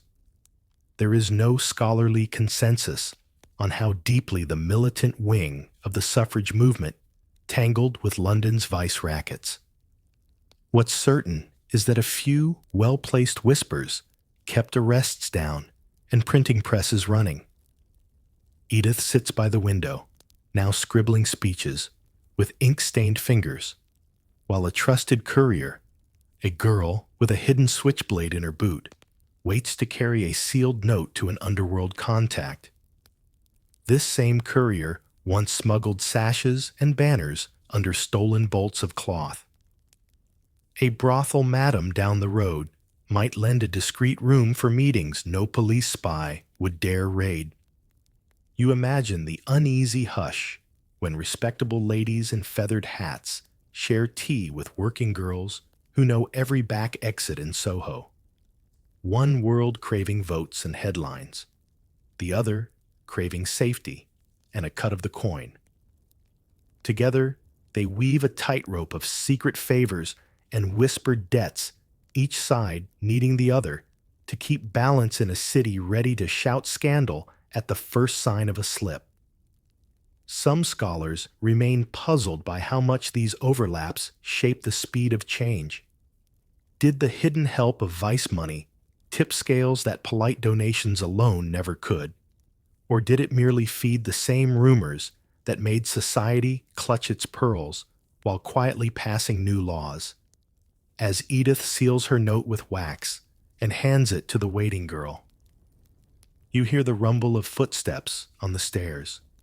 Police press, or perhaps just another sister in arms. Either way, the line between fight and crime fades under the scratch of her pen, and the promise that sometimes change arrives with both a rallying cry and a stolen diamond in the pocket. A knock on a locked cellar door shifts your journey once more down into candlelit rooms where vows are whispered, not in churches, but in smoky dens, the secret world of gang weddings and alliances. It's 1907 in Manchester, and you find yourself beneath a backroom pub, ducking under low beams, blackened with years of pipe smoke. Here, a makeshift altar sits between barrels of cheap gin and sacks of stolen flour. No priest's cassock tonight, just a half-sober cousin reading borrowed vows, while a bride adjusts her lace veil and a groom wipes boot polish from his knuckles. Meet Elsie Dunn, daughter of a rival gang boss, now taking the hand of Tommy Riley, a rising enforcer for a dockside smuggling ring. On paper, she's just a barmaid's niece, unremarkable, invisible to the city's respectable ledgers. But in these circles, she's the last bargaining chip her father holds. Marry her off to the right man, and his debts disappear. Overnight, old grudges fade, and fresh territory quietly changes hands without a drop of blood spilled on cobblestones.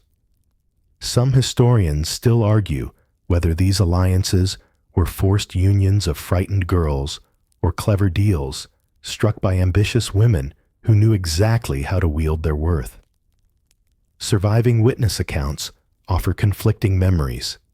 Some recall Elsie beaming at Tommy, while others insist her cold stare said she'd slit his throat if he stepped out of line. As the vows tumble from the cousin's mouth, Elsie slips a ring onto Tommy's finger, a battered band rumored to have belonged to her grandmother herself, a tavern keeper, who once ran protection rackets out of a riverside alehouse. This moment isn't about romance. It's about binding oaths stronger than any handshake between brutes in the street. The guests, mostly lean men with frayed caps, and women in borrowed shawls, raise tin cups, The toast, half a blessing, half a threat to anyone who might challenge the new alliance. A fiddler scratches out a tune in the corner, his case open for coins or quiet payoffs. Children dart between crates, spying the moment that will decide whose father comes home tomorrow and whose disappears down the canal. There is no scholarly consensus on how many of these clandestine weddings truly stitched gangs together, or how many fell apart in alleyway shootouts and whispered betrayals. But for now, you stand witness to this union, paperless, hidden yet more binding than any registrar's signature. When the fiddler packs up and the bride's veil is tucked into a pocket, Elsie and Tommy vanish up the cellar stairs, bound for a cold rented room, where plans will be drawn over candle stubs and quiet oaths. Their small empire is stitched with wedding lace fear, and the promise that no blade bribe or betrayal will sever what tonight's vows have tied. A creak of floorboards above signals your passage into a darker corner of this hidden empire where loyalty means nothing and whispers slip from locked lips to waiting ears. Here dwell the women spies and snitches. Picture London, 1898. A bitter rain taps against grimy windows in a boarding house off Brick Lane. Inside, a woman named Lisa Morton leans over a half-empty mug of weak tea. By day, she scrubs floors at the local gin palace. By night, she listens, always listening. She hears which dock worker owes who, which fence undercuts the other, who's skimming coins from a boss's take. And she sells those secrets to whoever pays more, the gang she pretends to serve, or the police desperate for a tidy bust to show the press. Liza's gift isn't a blade or a ledger, it's her mouth. Some say she never needed threats to pry loose confessions. A warm smile and a cup of gin did the trick. She's invisible, half pitied, half ignored, until her quiet tip-offs lead to surprise raids and rivals dragged from taverns by their hair. Some scholars remain divided on whether she was an opportunist or a survivor, trapped in a web spun by men who trusted too easily. Tonight, you watch her lean closer to a boy barely older than 15, fresh scars hidden by a frayed scarf. She coaxes out a name: who did he steal, for who hides the stash. In return, she slips him a cold meat pie and enough pennies for the workhouse bed. He'll remember that kindness the next time the constable comes knocking. Above her, in a hidden loft, another woman scribbles a note for the police. This one's a madam who moonlights as an informant, swapping intel for protection when business dips too close to ruin. She knows which rival bribes, which sergeant, and who's planning a midnight shipment from the docks. There is no scholarly consensus on how much of London's vice squads leaned on female informants like her. But rumor says a constable's best source was often the same woman he once threatened to arrest. You drift through this boarding house's creaking corridors, every door hiding a debt, a secret, or a betrayal yet to be sold. Outside, a single lamp flickers, lighting the way for the next desperate soul who'll trade truth for warmth and a half-empty mug.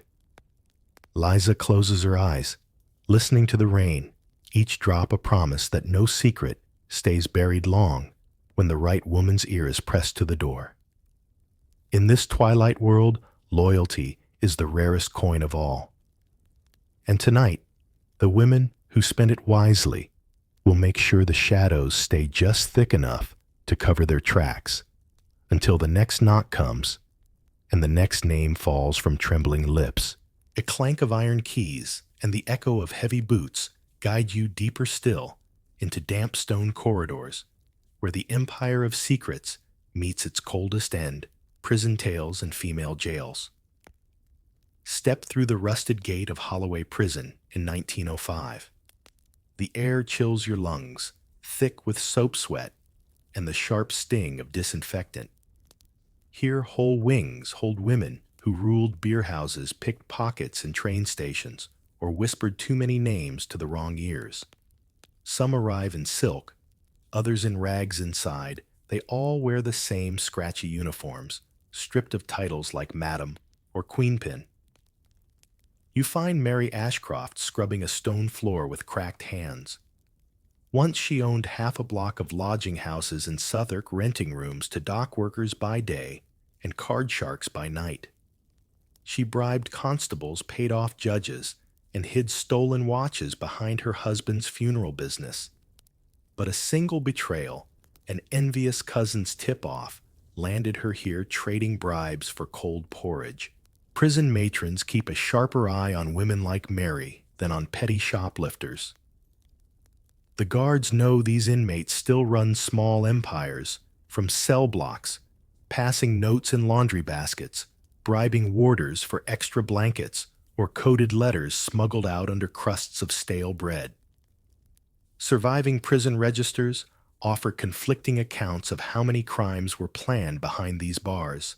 Some scholars argue that female jails were quieter, but no less cunning than the men's wings.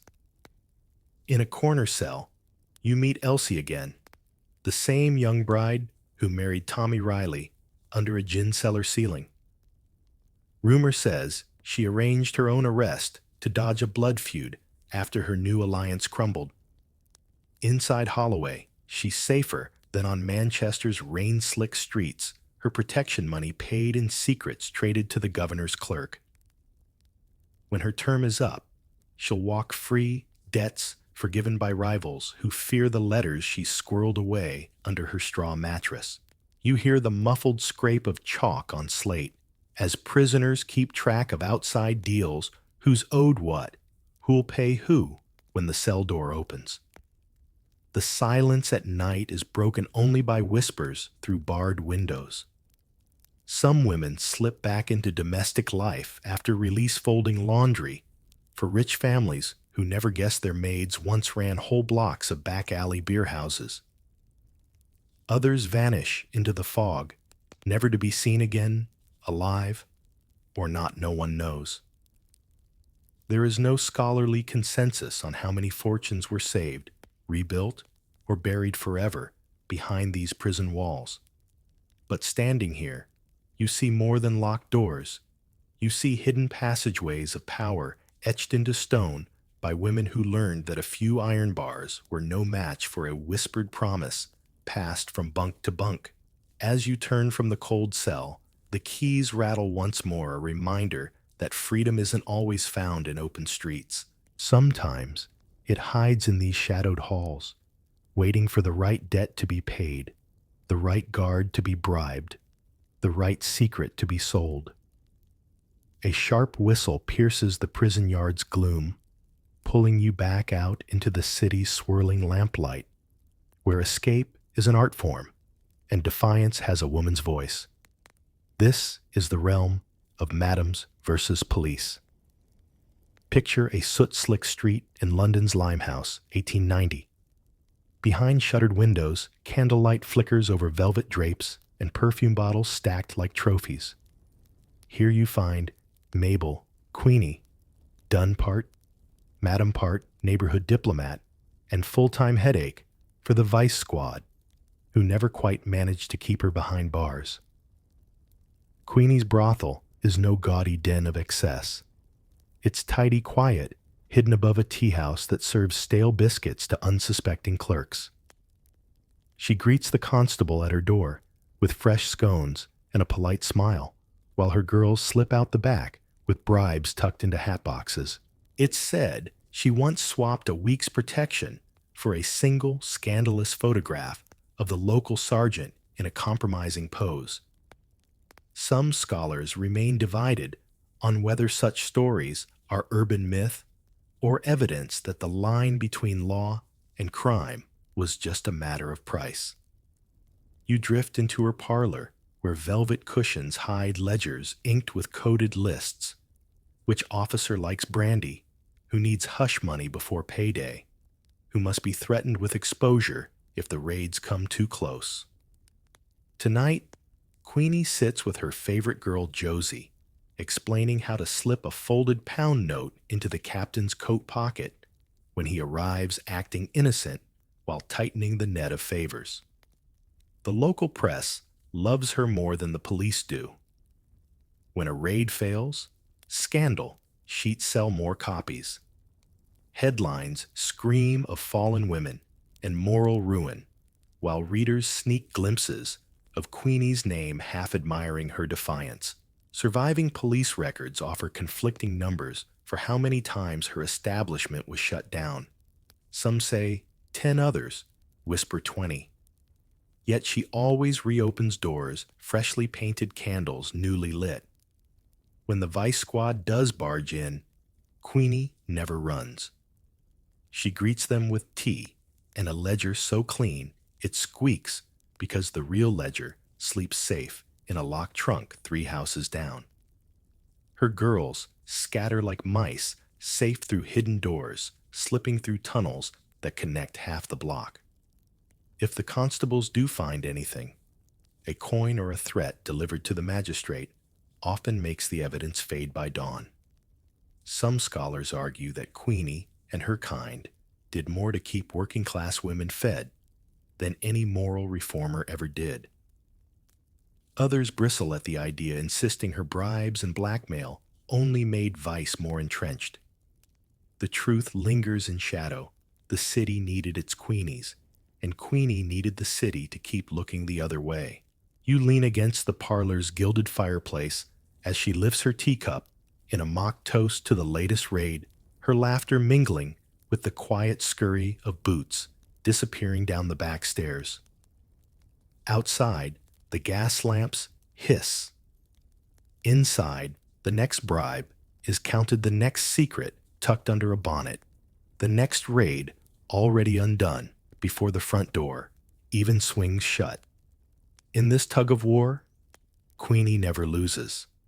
She just changes the locks, shifts the curtains, and waits for the next knock, knowing full well the law can be bribed, but a cunning woman never truly can. A page of yellowed newspaper drifts across your feet as you step back into the gaslit street, reminding you how easily gossip and scandal turned real women into cautionary tales. Welcome to tabloid scandals and morals. It's 1903, Fleet Street, London's ink-stained heart.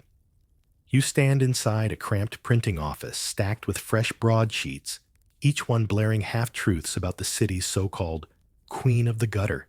Tonight that queen is Kate Mullins, a washerwoman by day, a sly bookmaker's runner by night, whose arrest for corrupting the youth sells more papers than a royal wedding.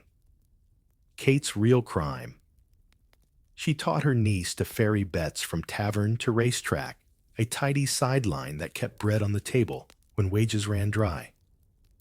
But the tabloids care little for context. They twist her into a moral monster, her plain bonnet now painted as a wicked crown. Some surviving clippings swear she ran a stable of pickpockets. Others claim she lured good husbands into ruin with rigged dice. Researchers continue to debate how much of her story was fact and how much convenient fear-mongering for London's moral guardians.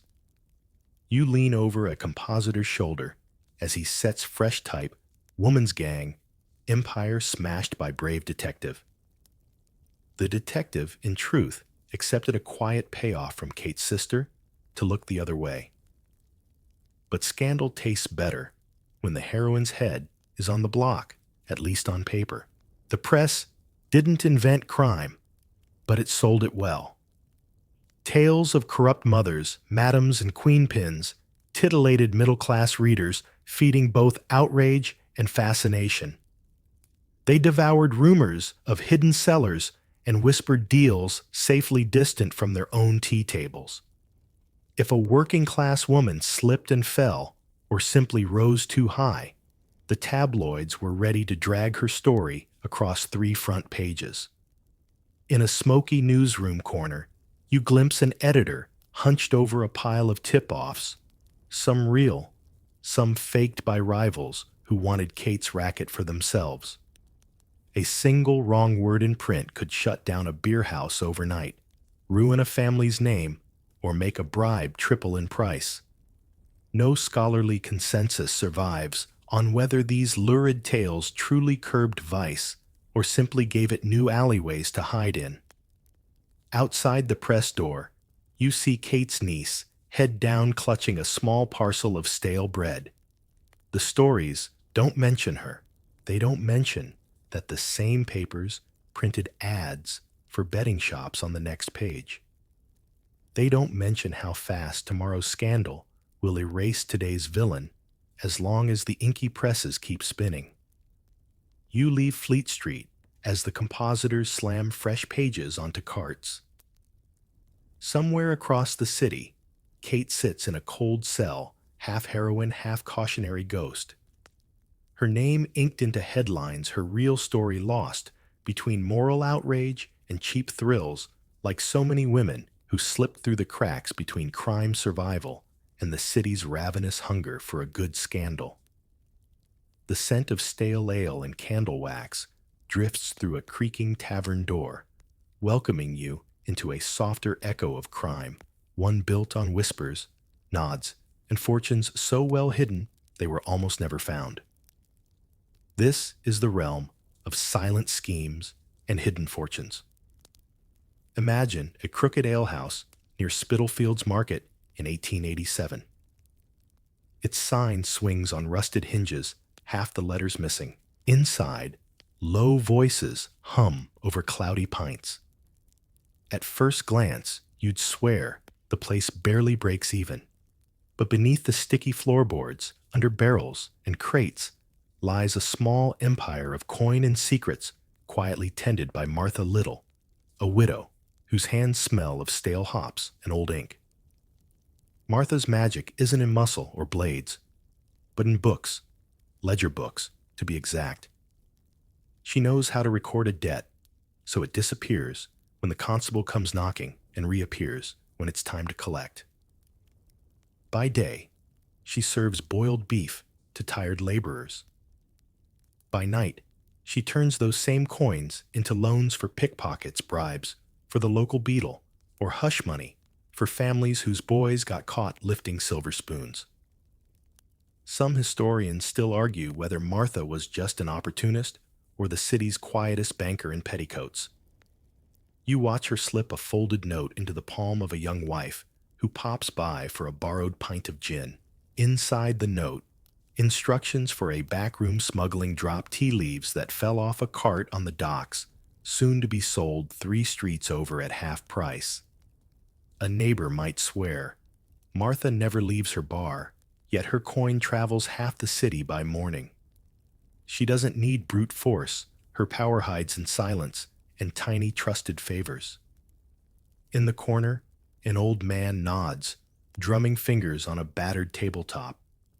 He's one of many who owes Martha a quiet debt. If he can't pay in shillings, he pays in secrets. Who's planning a heist? Who's betraying whom? Who's got a constable's ear for sale? The alehouse walls breathe with whispers thick as the smoke above the lamps. Surviving tax rolls offer conflicting numbers on Martha's wealth. Some say she left behind a trunk of coin found only decades later in a demolished cellar.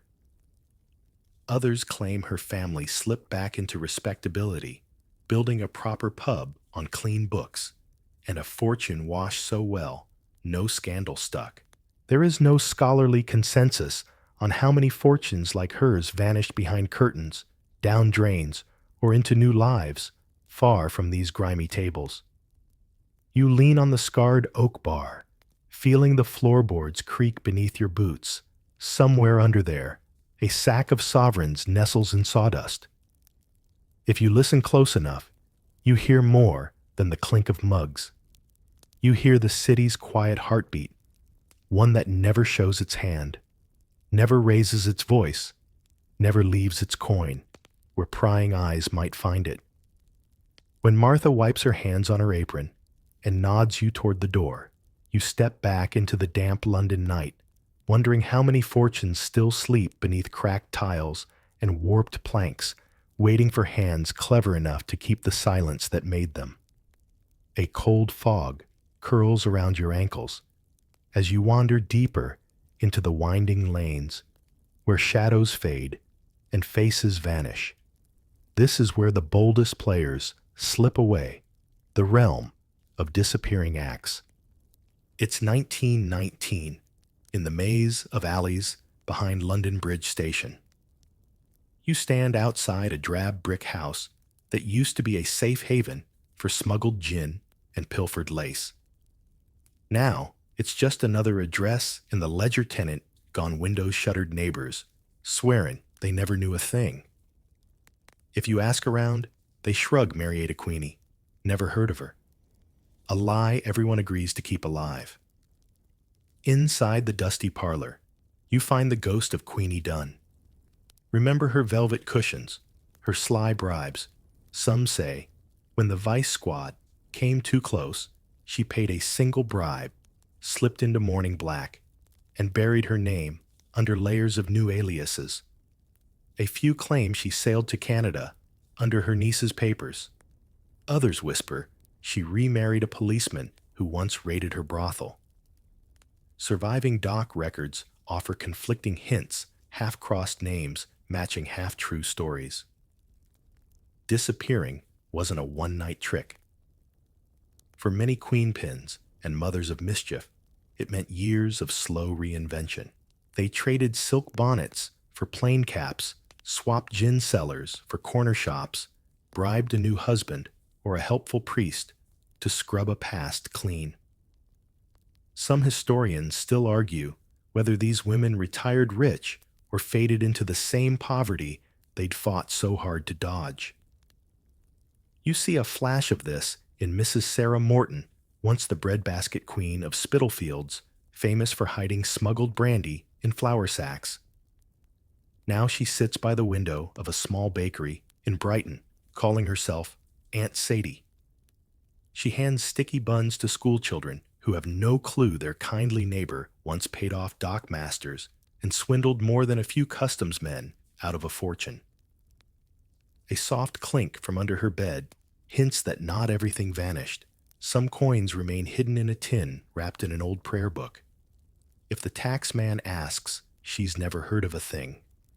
Her grown daughter, who married a railway clerk, politely refuses to answer letters from curious journalists sniffing for scandal. A handful of old gang runners still toast her name on cold nights, but her legend slips further into rumor with every pint. No scholarly consensus exists on how many matriarchs melted back into everyday life. Some show up on marriage rolls under new surnames, some reappear in court records decades later when a long-ignored crime comes back to bite. Most just fade, buried under piles of stale rent receipts and grandchildren's clean school uniforms.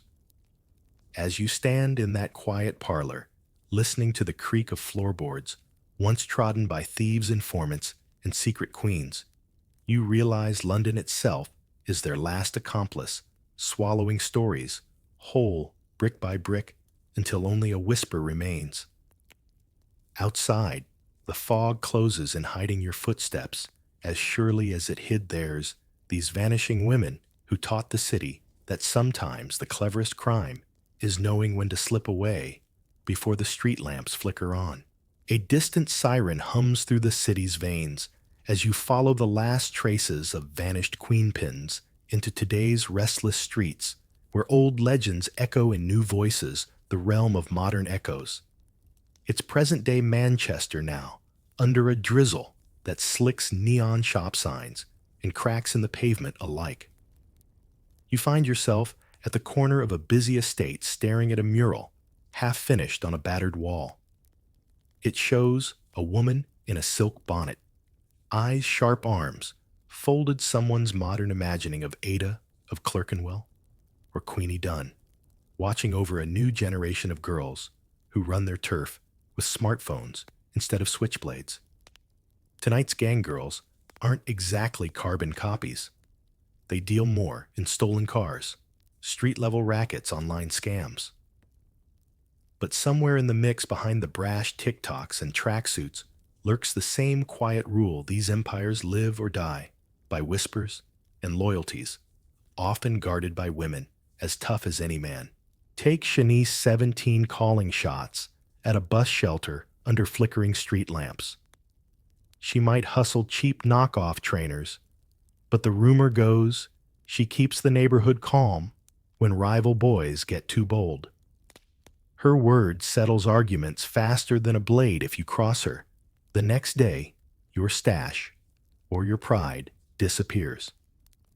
Some researchers continue to debate whether this is simple survival in a rigged system, or the echo of old matriarchal control resurfacing in new clothes.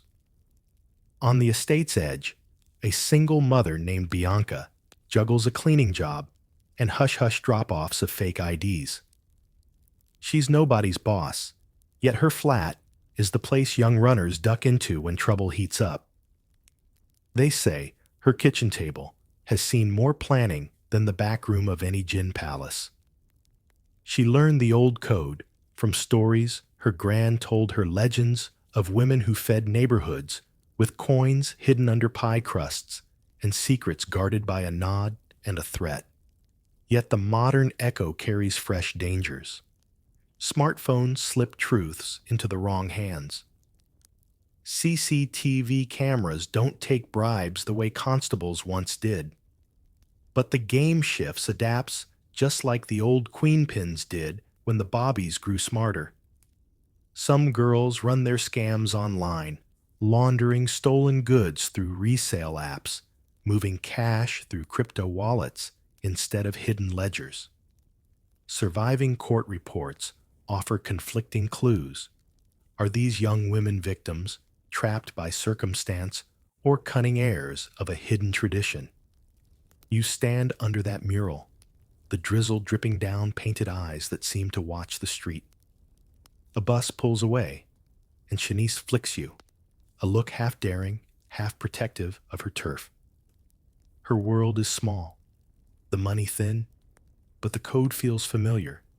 Hush deals secret favors, the power of a name whispered in the right ear. No scholarly consensus will pin down if today's girls consciously channel Ada Queenie or Martha Little, but the street stories suggest they don't need textbooks to carry the old lessons. They know that in the gaps where law and fairness fail, power slips quietly to whoever keeps the ledger, counts the hush money, or simply makes the threats stick. And as you watch Shanice disappear into the estate's concrete maze, you wonder how many generations from now someone will stand here too, tracing new graffiti lines over old legends, asking how many more queen pins sleep behind locked doors, waiting to slip into the shadows when the world forgets their name once more. A hush settles over the painted wall and concrete alleys as you drift toward your final stop, where the living legends fade, but whispers linger behind creaking tavern doors and flickering street lamps, the last dream of the queen pins. It's just past midnight in a backstreet pub somewhere near Whitechapel. The place is mostly empty, just a lone barkeep, wiping down brass taps, the low murmur of a distant radio, and the slow creak of old wooden beams that have held up centuries of secrets. You take a seat by the fire, half expecting the door to swing open and admit a ghost or two. Some locals swear they've seen Ada of Clerkenwell perched on that far stool, counting coins that gleam and vanish in the firelight. Others claim the back room sometimes smells faintly of cheap gin and rose perfume, Queenie's calling card, when she came to settle bribes in person. Even the barkeep shrugs when asked. Funny noises, he mutters. Locks that don't hold. Maybe it's just the pipes. But every few years, someone says they glimpse a woman in a widow's bonnet passing through the alley behind the pub, her face half hidden by mist. Or Hear a soft clink of coins under the floorboards, though the cellars were bricked up long ago. Surviving ghost stories offer conflicting details. Some swear it's the restless spirit of a betrayed mother. Others say it's a sign that the stolen fortunes never truly left these walls. Tonight, you lean closer to the fire, listening for footfalls on the warped floor. Somewhere in this hush, a ledger snaps shut, a lock clicks open, a whisper rustles past your ear, just enough to stir the thought that the old matriarchs aren't gone at all. They've just changed shape, a rumor traded for a pint, a warning muttered over a card game, a secret tucked into a bedtime tale told by a grandmother who insists she once knew someone who knew someone who knew Ada herself. Some scholars remain politely skeptical about ghostly queenpins haunting London's taverns. They say these are just stories, invented to sweeten a pint or keep tourists' pockets loose. But you sense it's more than that, an echo of the quiet defiance and cunning that stitched together secret empires and gave shelter where the law refused to. You close your eyes, letting the warmth of the hearth drift you toward sleep. The barkeep hums a tune too old to name. The fire crackles, the ghostly footsteps fade. Somewhere, a door clicks shut, carrying the last dream of the queenpins into a city that will bury their bones, hush their crimes, and yet never quite forget the soft scrape of a coin passed under a table. Sleep now, knowing that under London's stones, somewhere behind its battered doors, the secrets of these women still breathe quiet, as a whisper, sharp as a hidden blade, soft as the promise that the shadows will always belong at least a little to them. The fire flickers lower, the pub's hush deepens. Outside, London's rain taps gently at the window panes, washing cobbles that remember footsteps you'll never see again. Somewhere under those stones, a ledger sleeps. A secret shifts. A whisper curls into the damp night air. Let your mind wander with them, down hidden alleys, behind locked doors, through creaking cellars and quiet parlor rooms. Picture the ghostly queenpins slipping through the mist, half forgotten, half remembered by the last lamp still burning in an old gin house. If this tale kept your thoughts softer than tomorrow's worries, drift easy now. Maybe, just maybe, these secrets will follow you into your dreams tonight. And if you wake, remembering the hush of stolen coins and whispered names, know they're safe here in the soft, dark, waiting for you to return.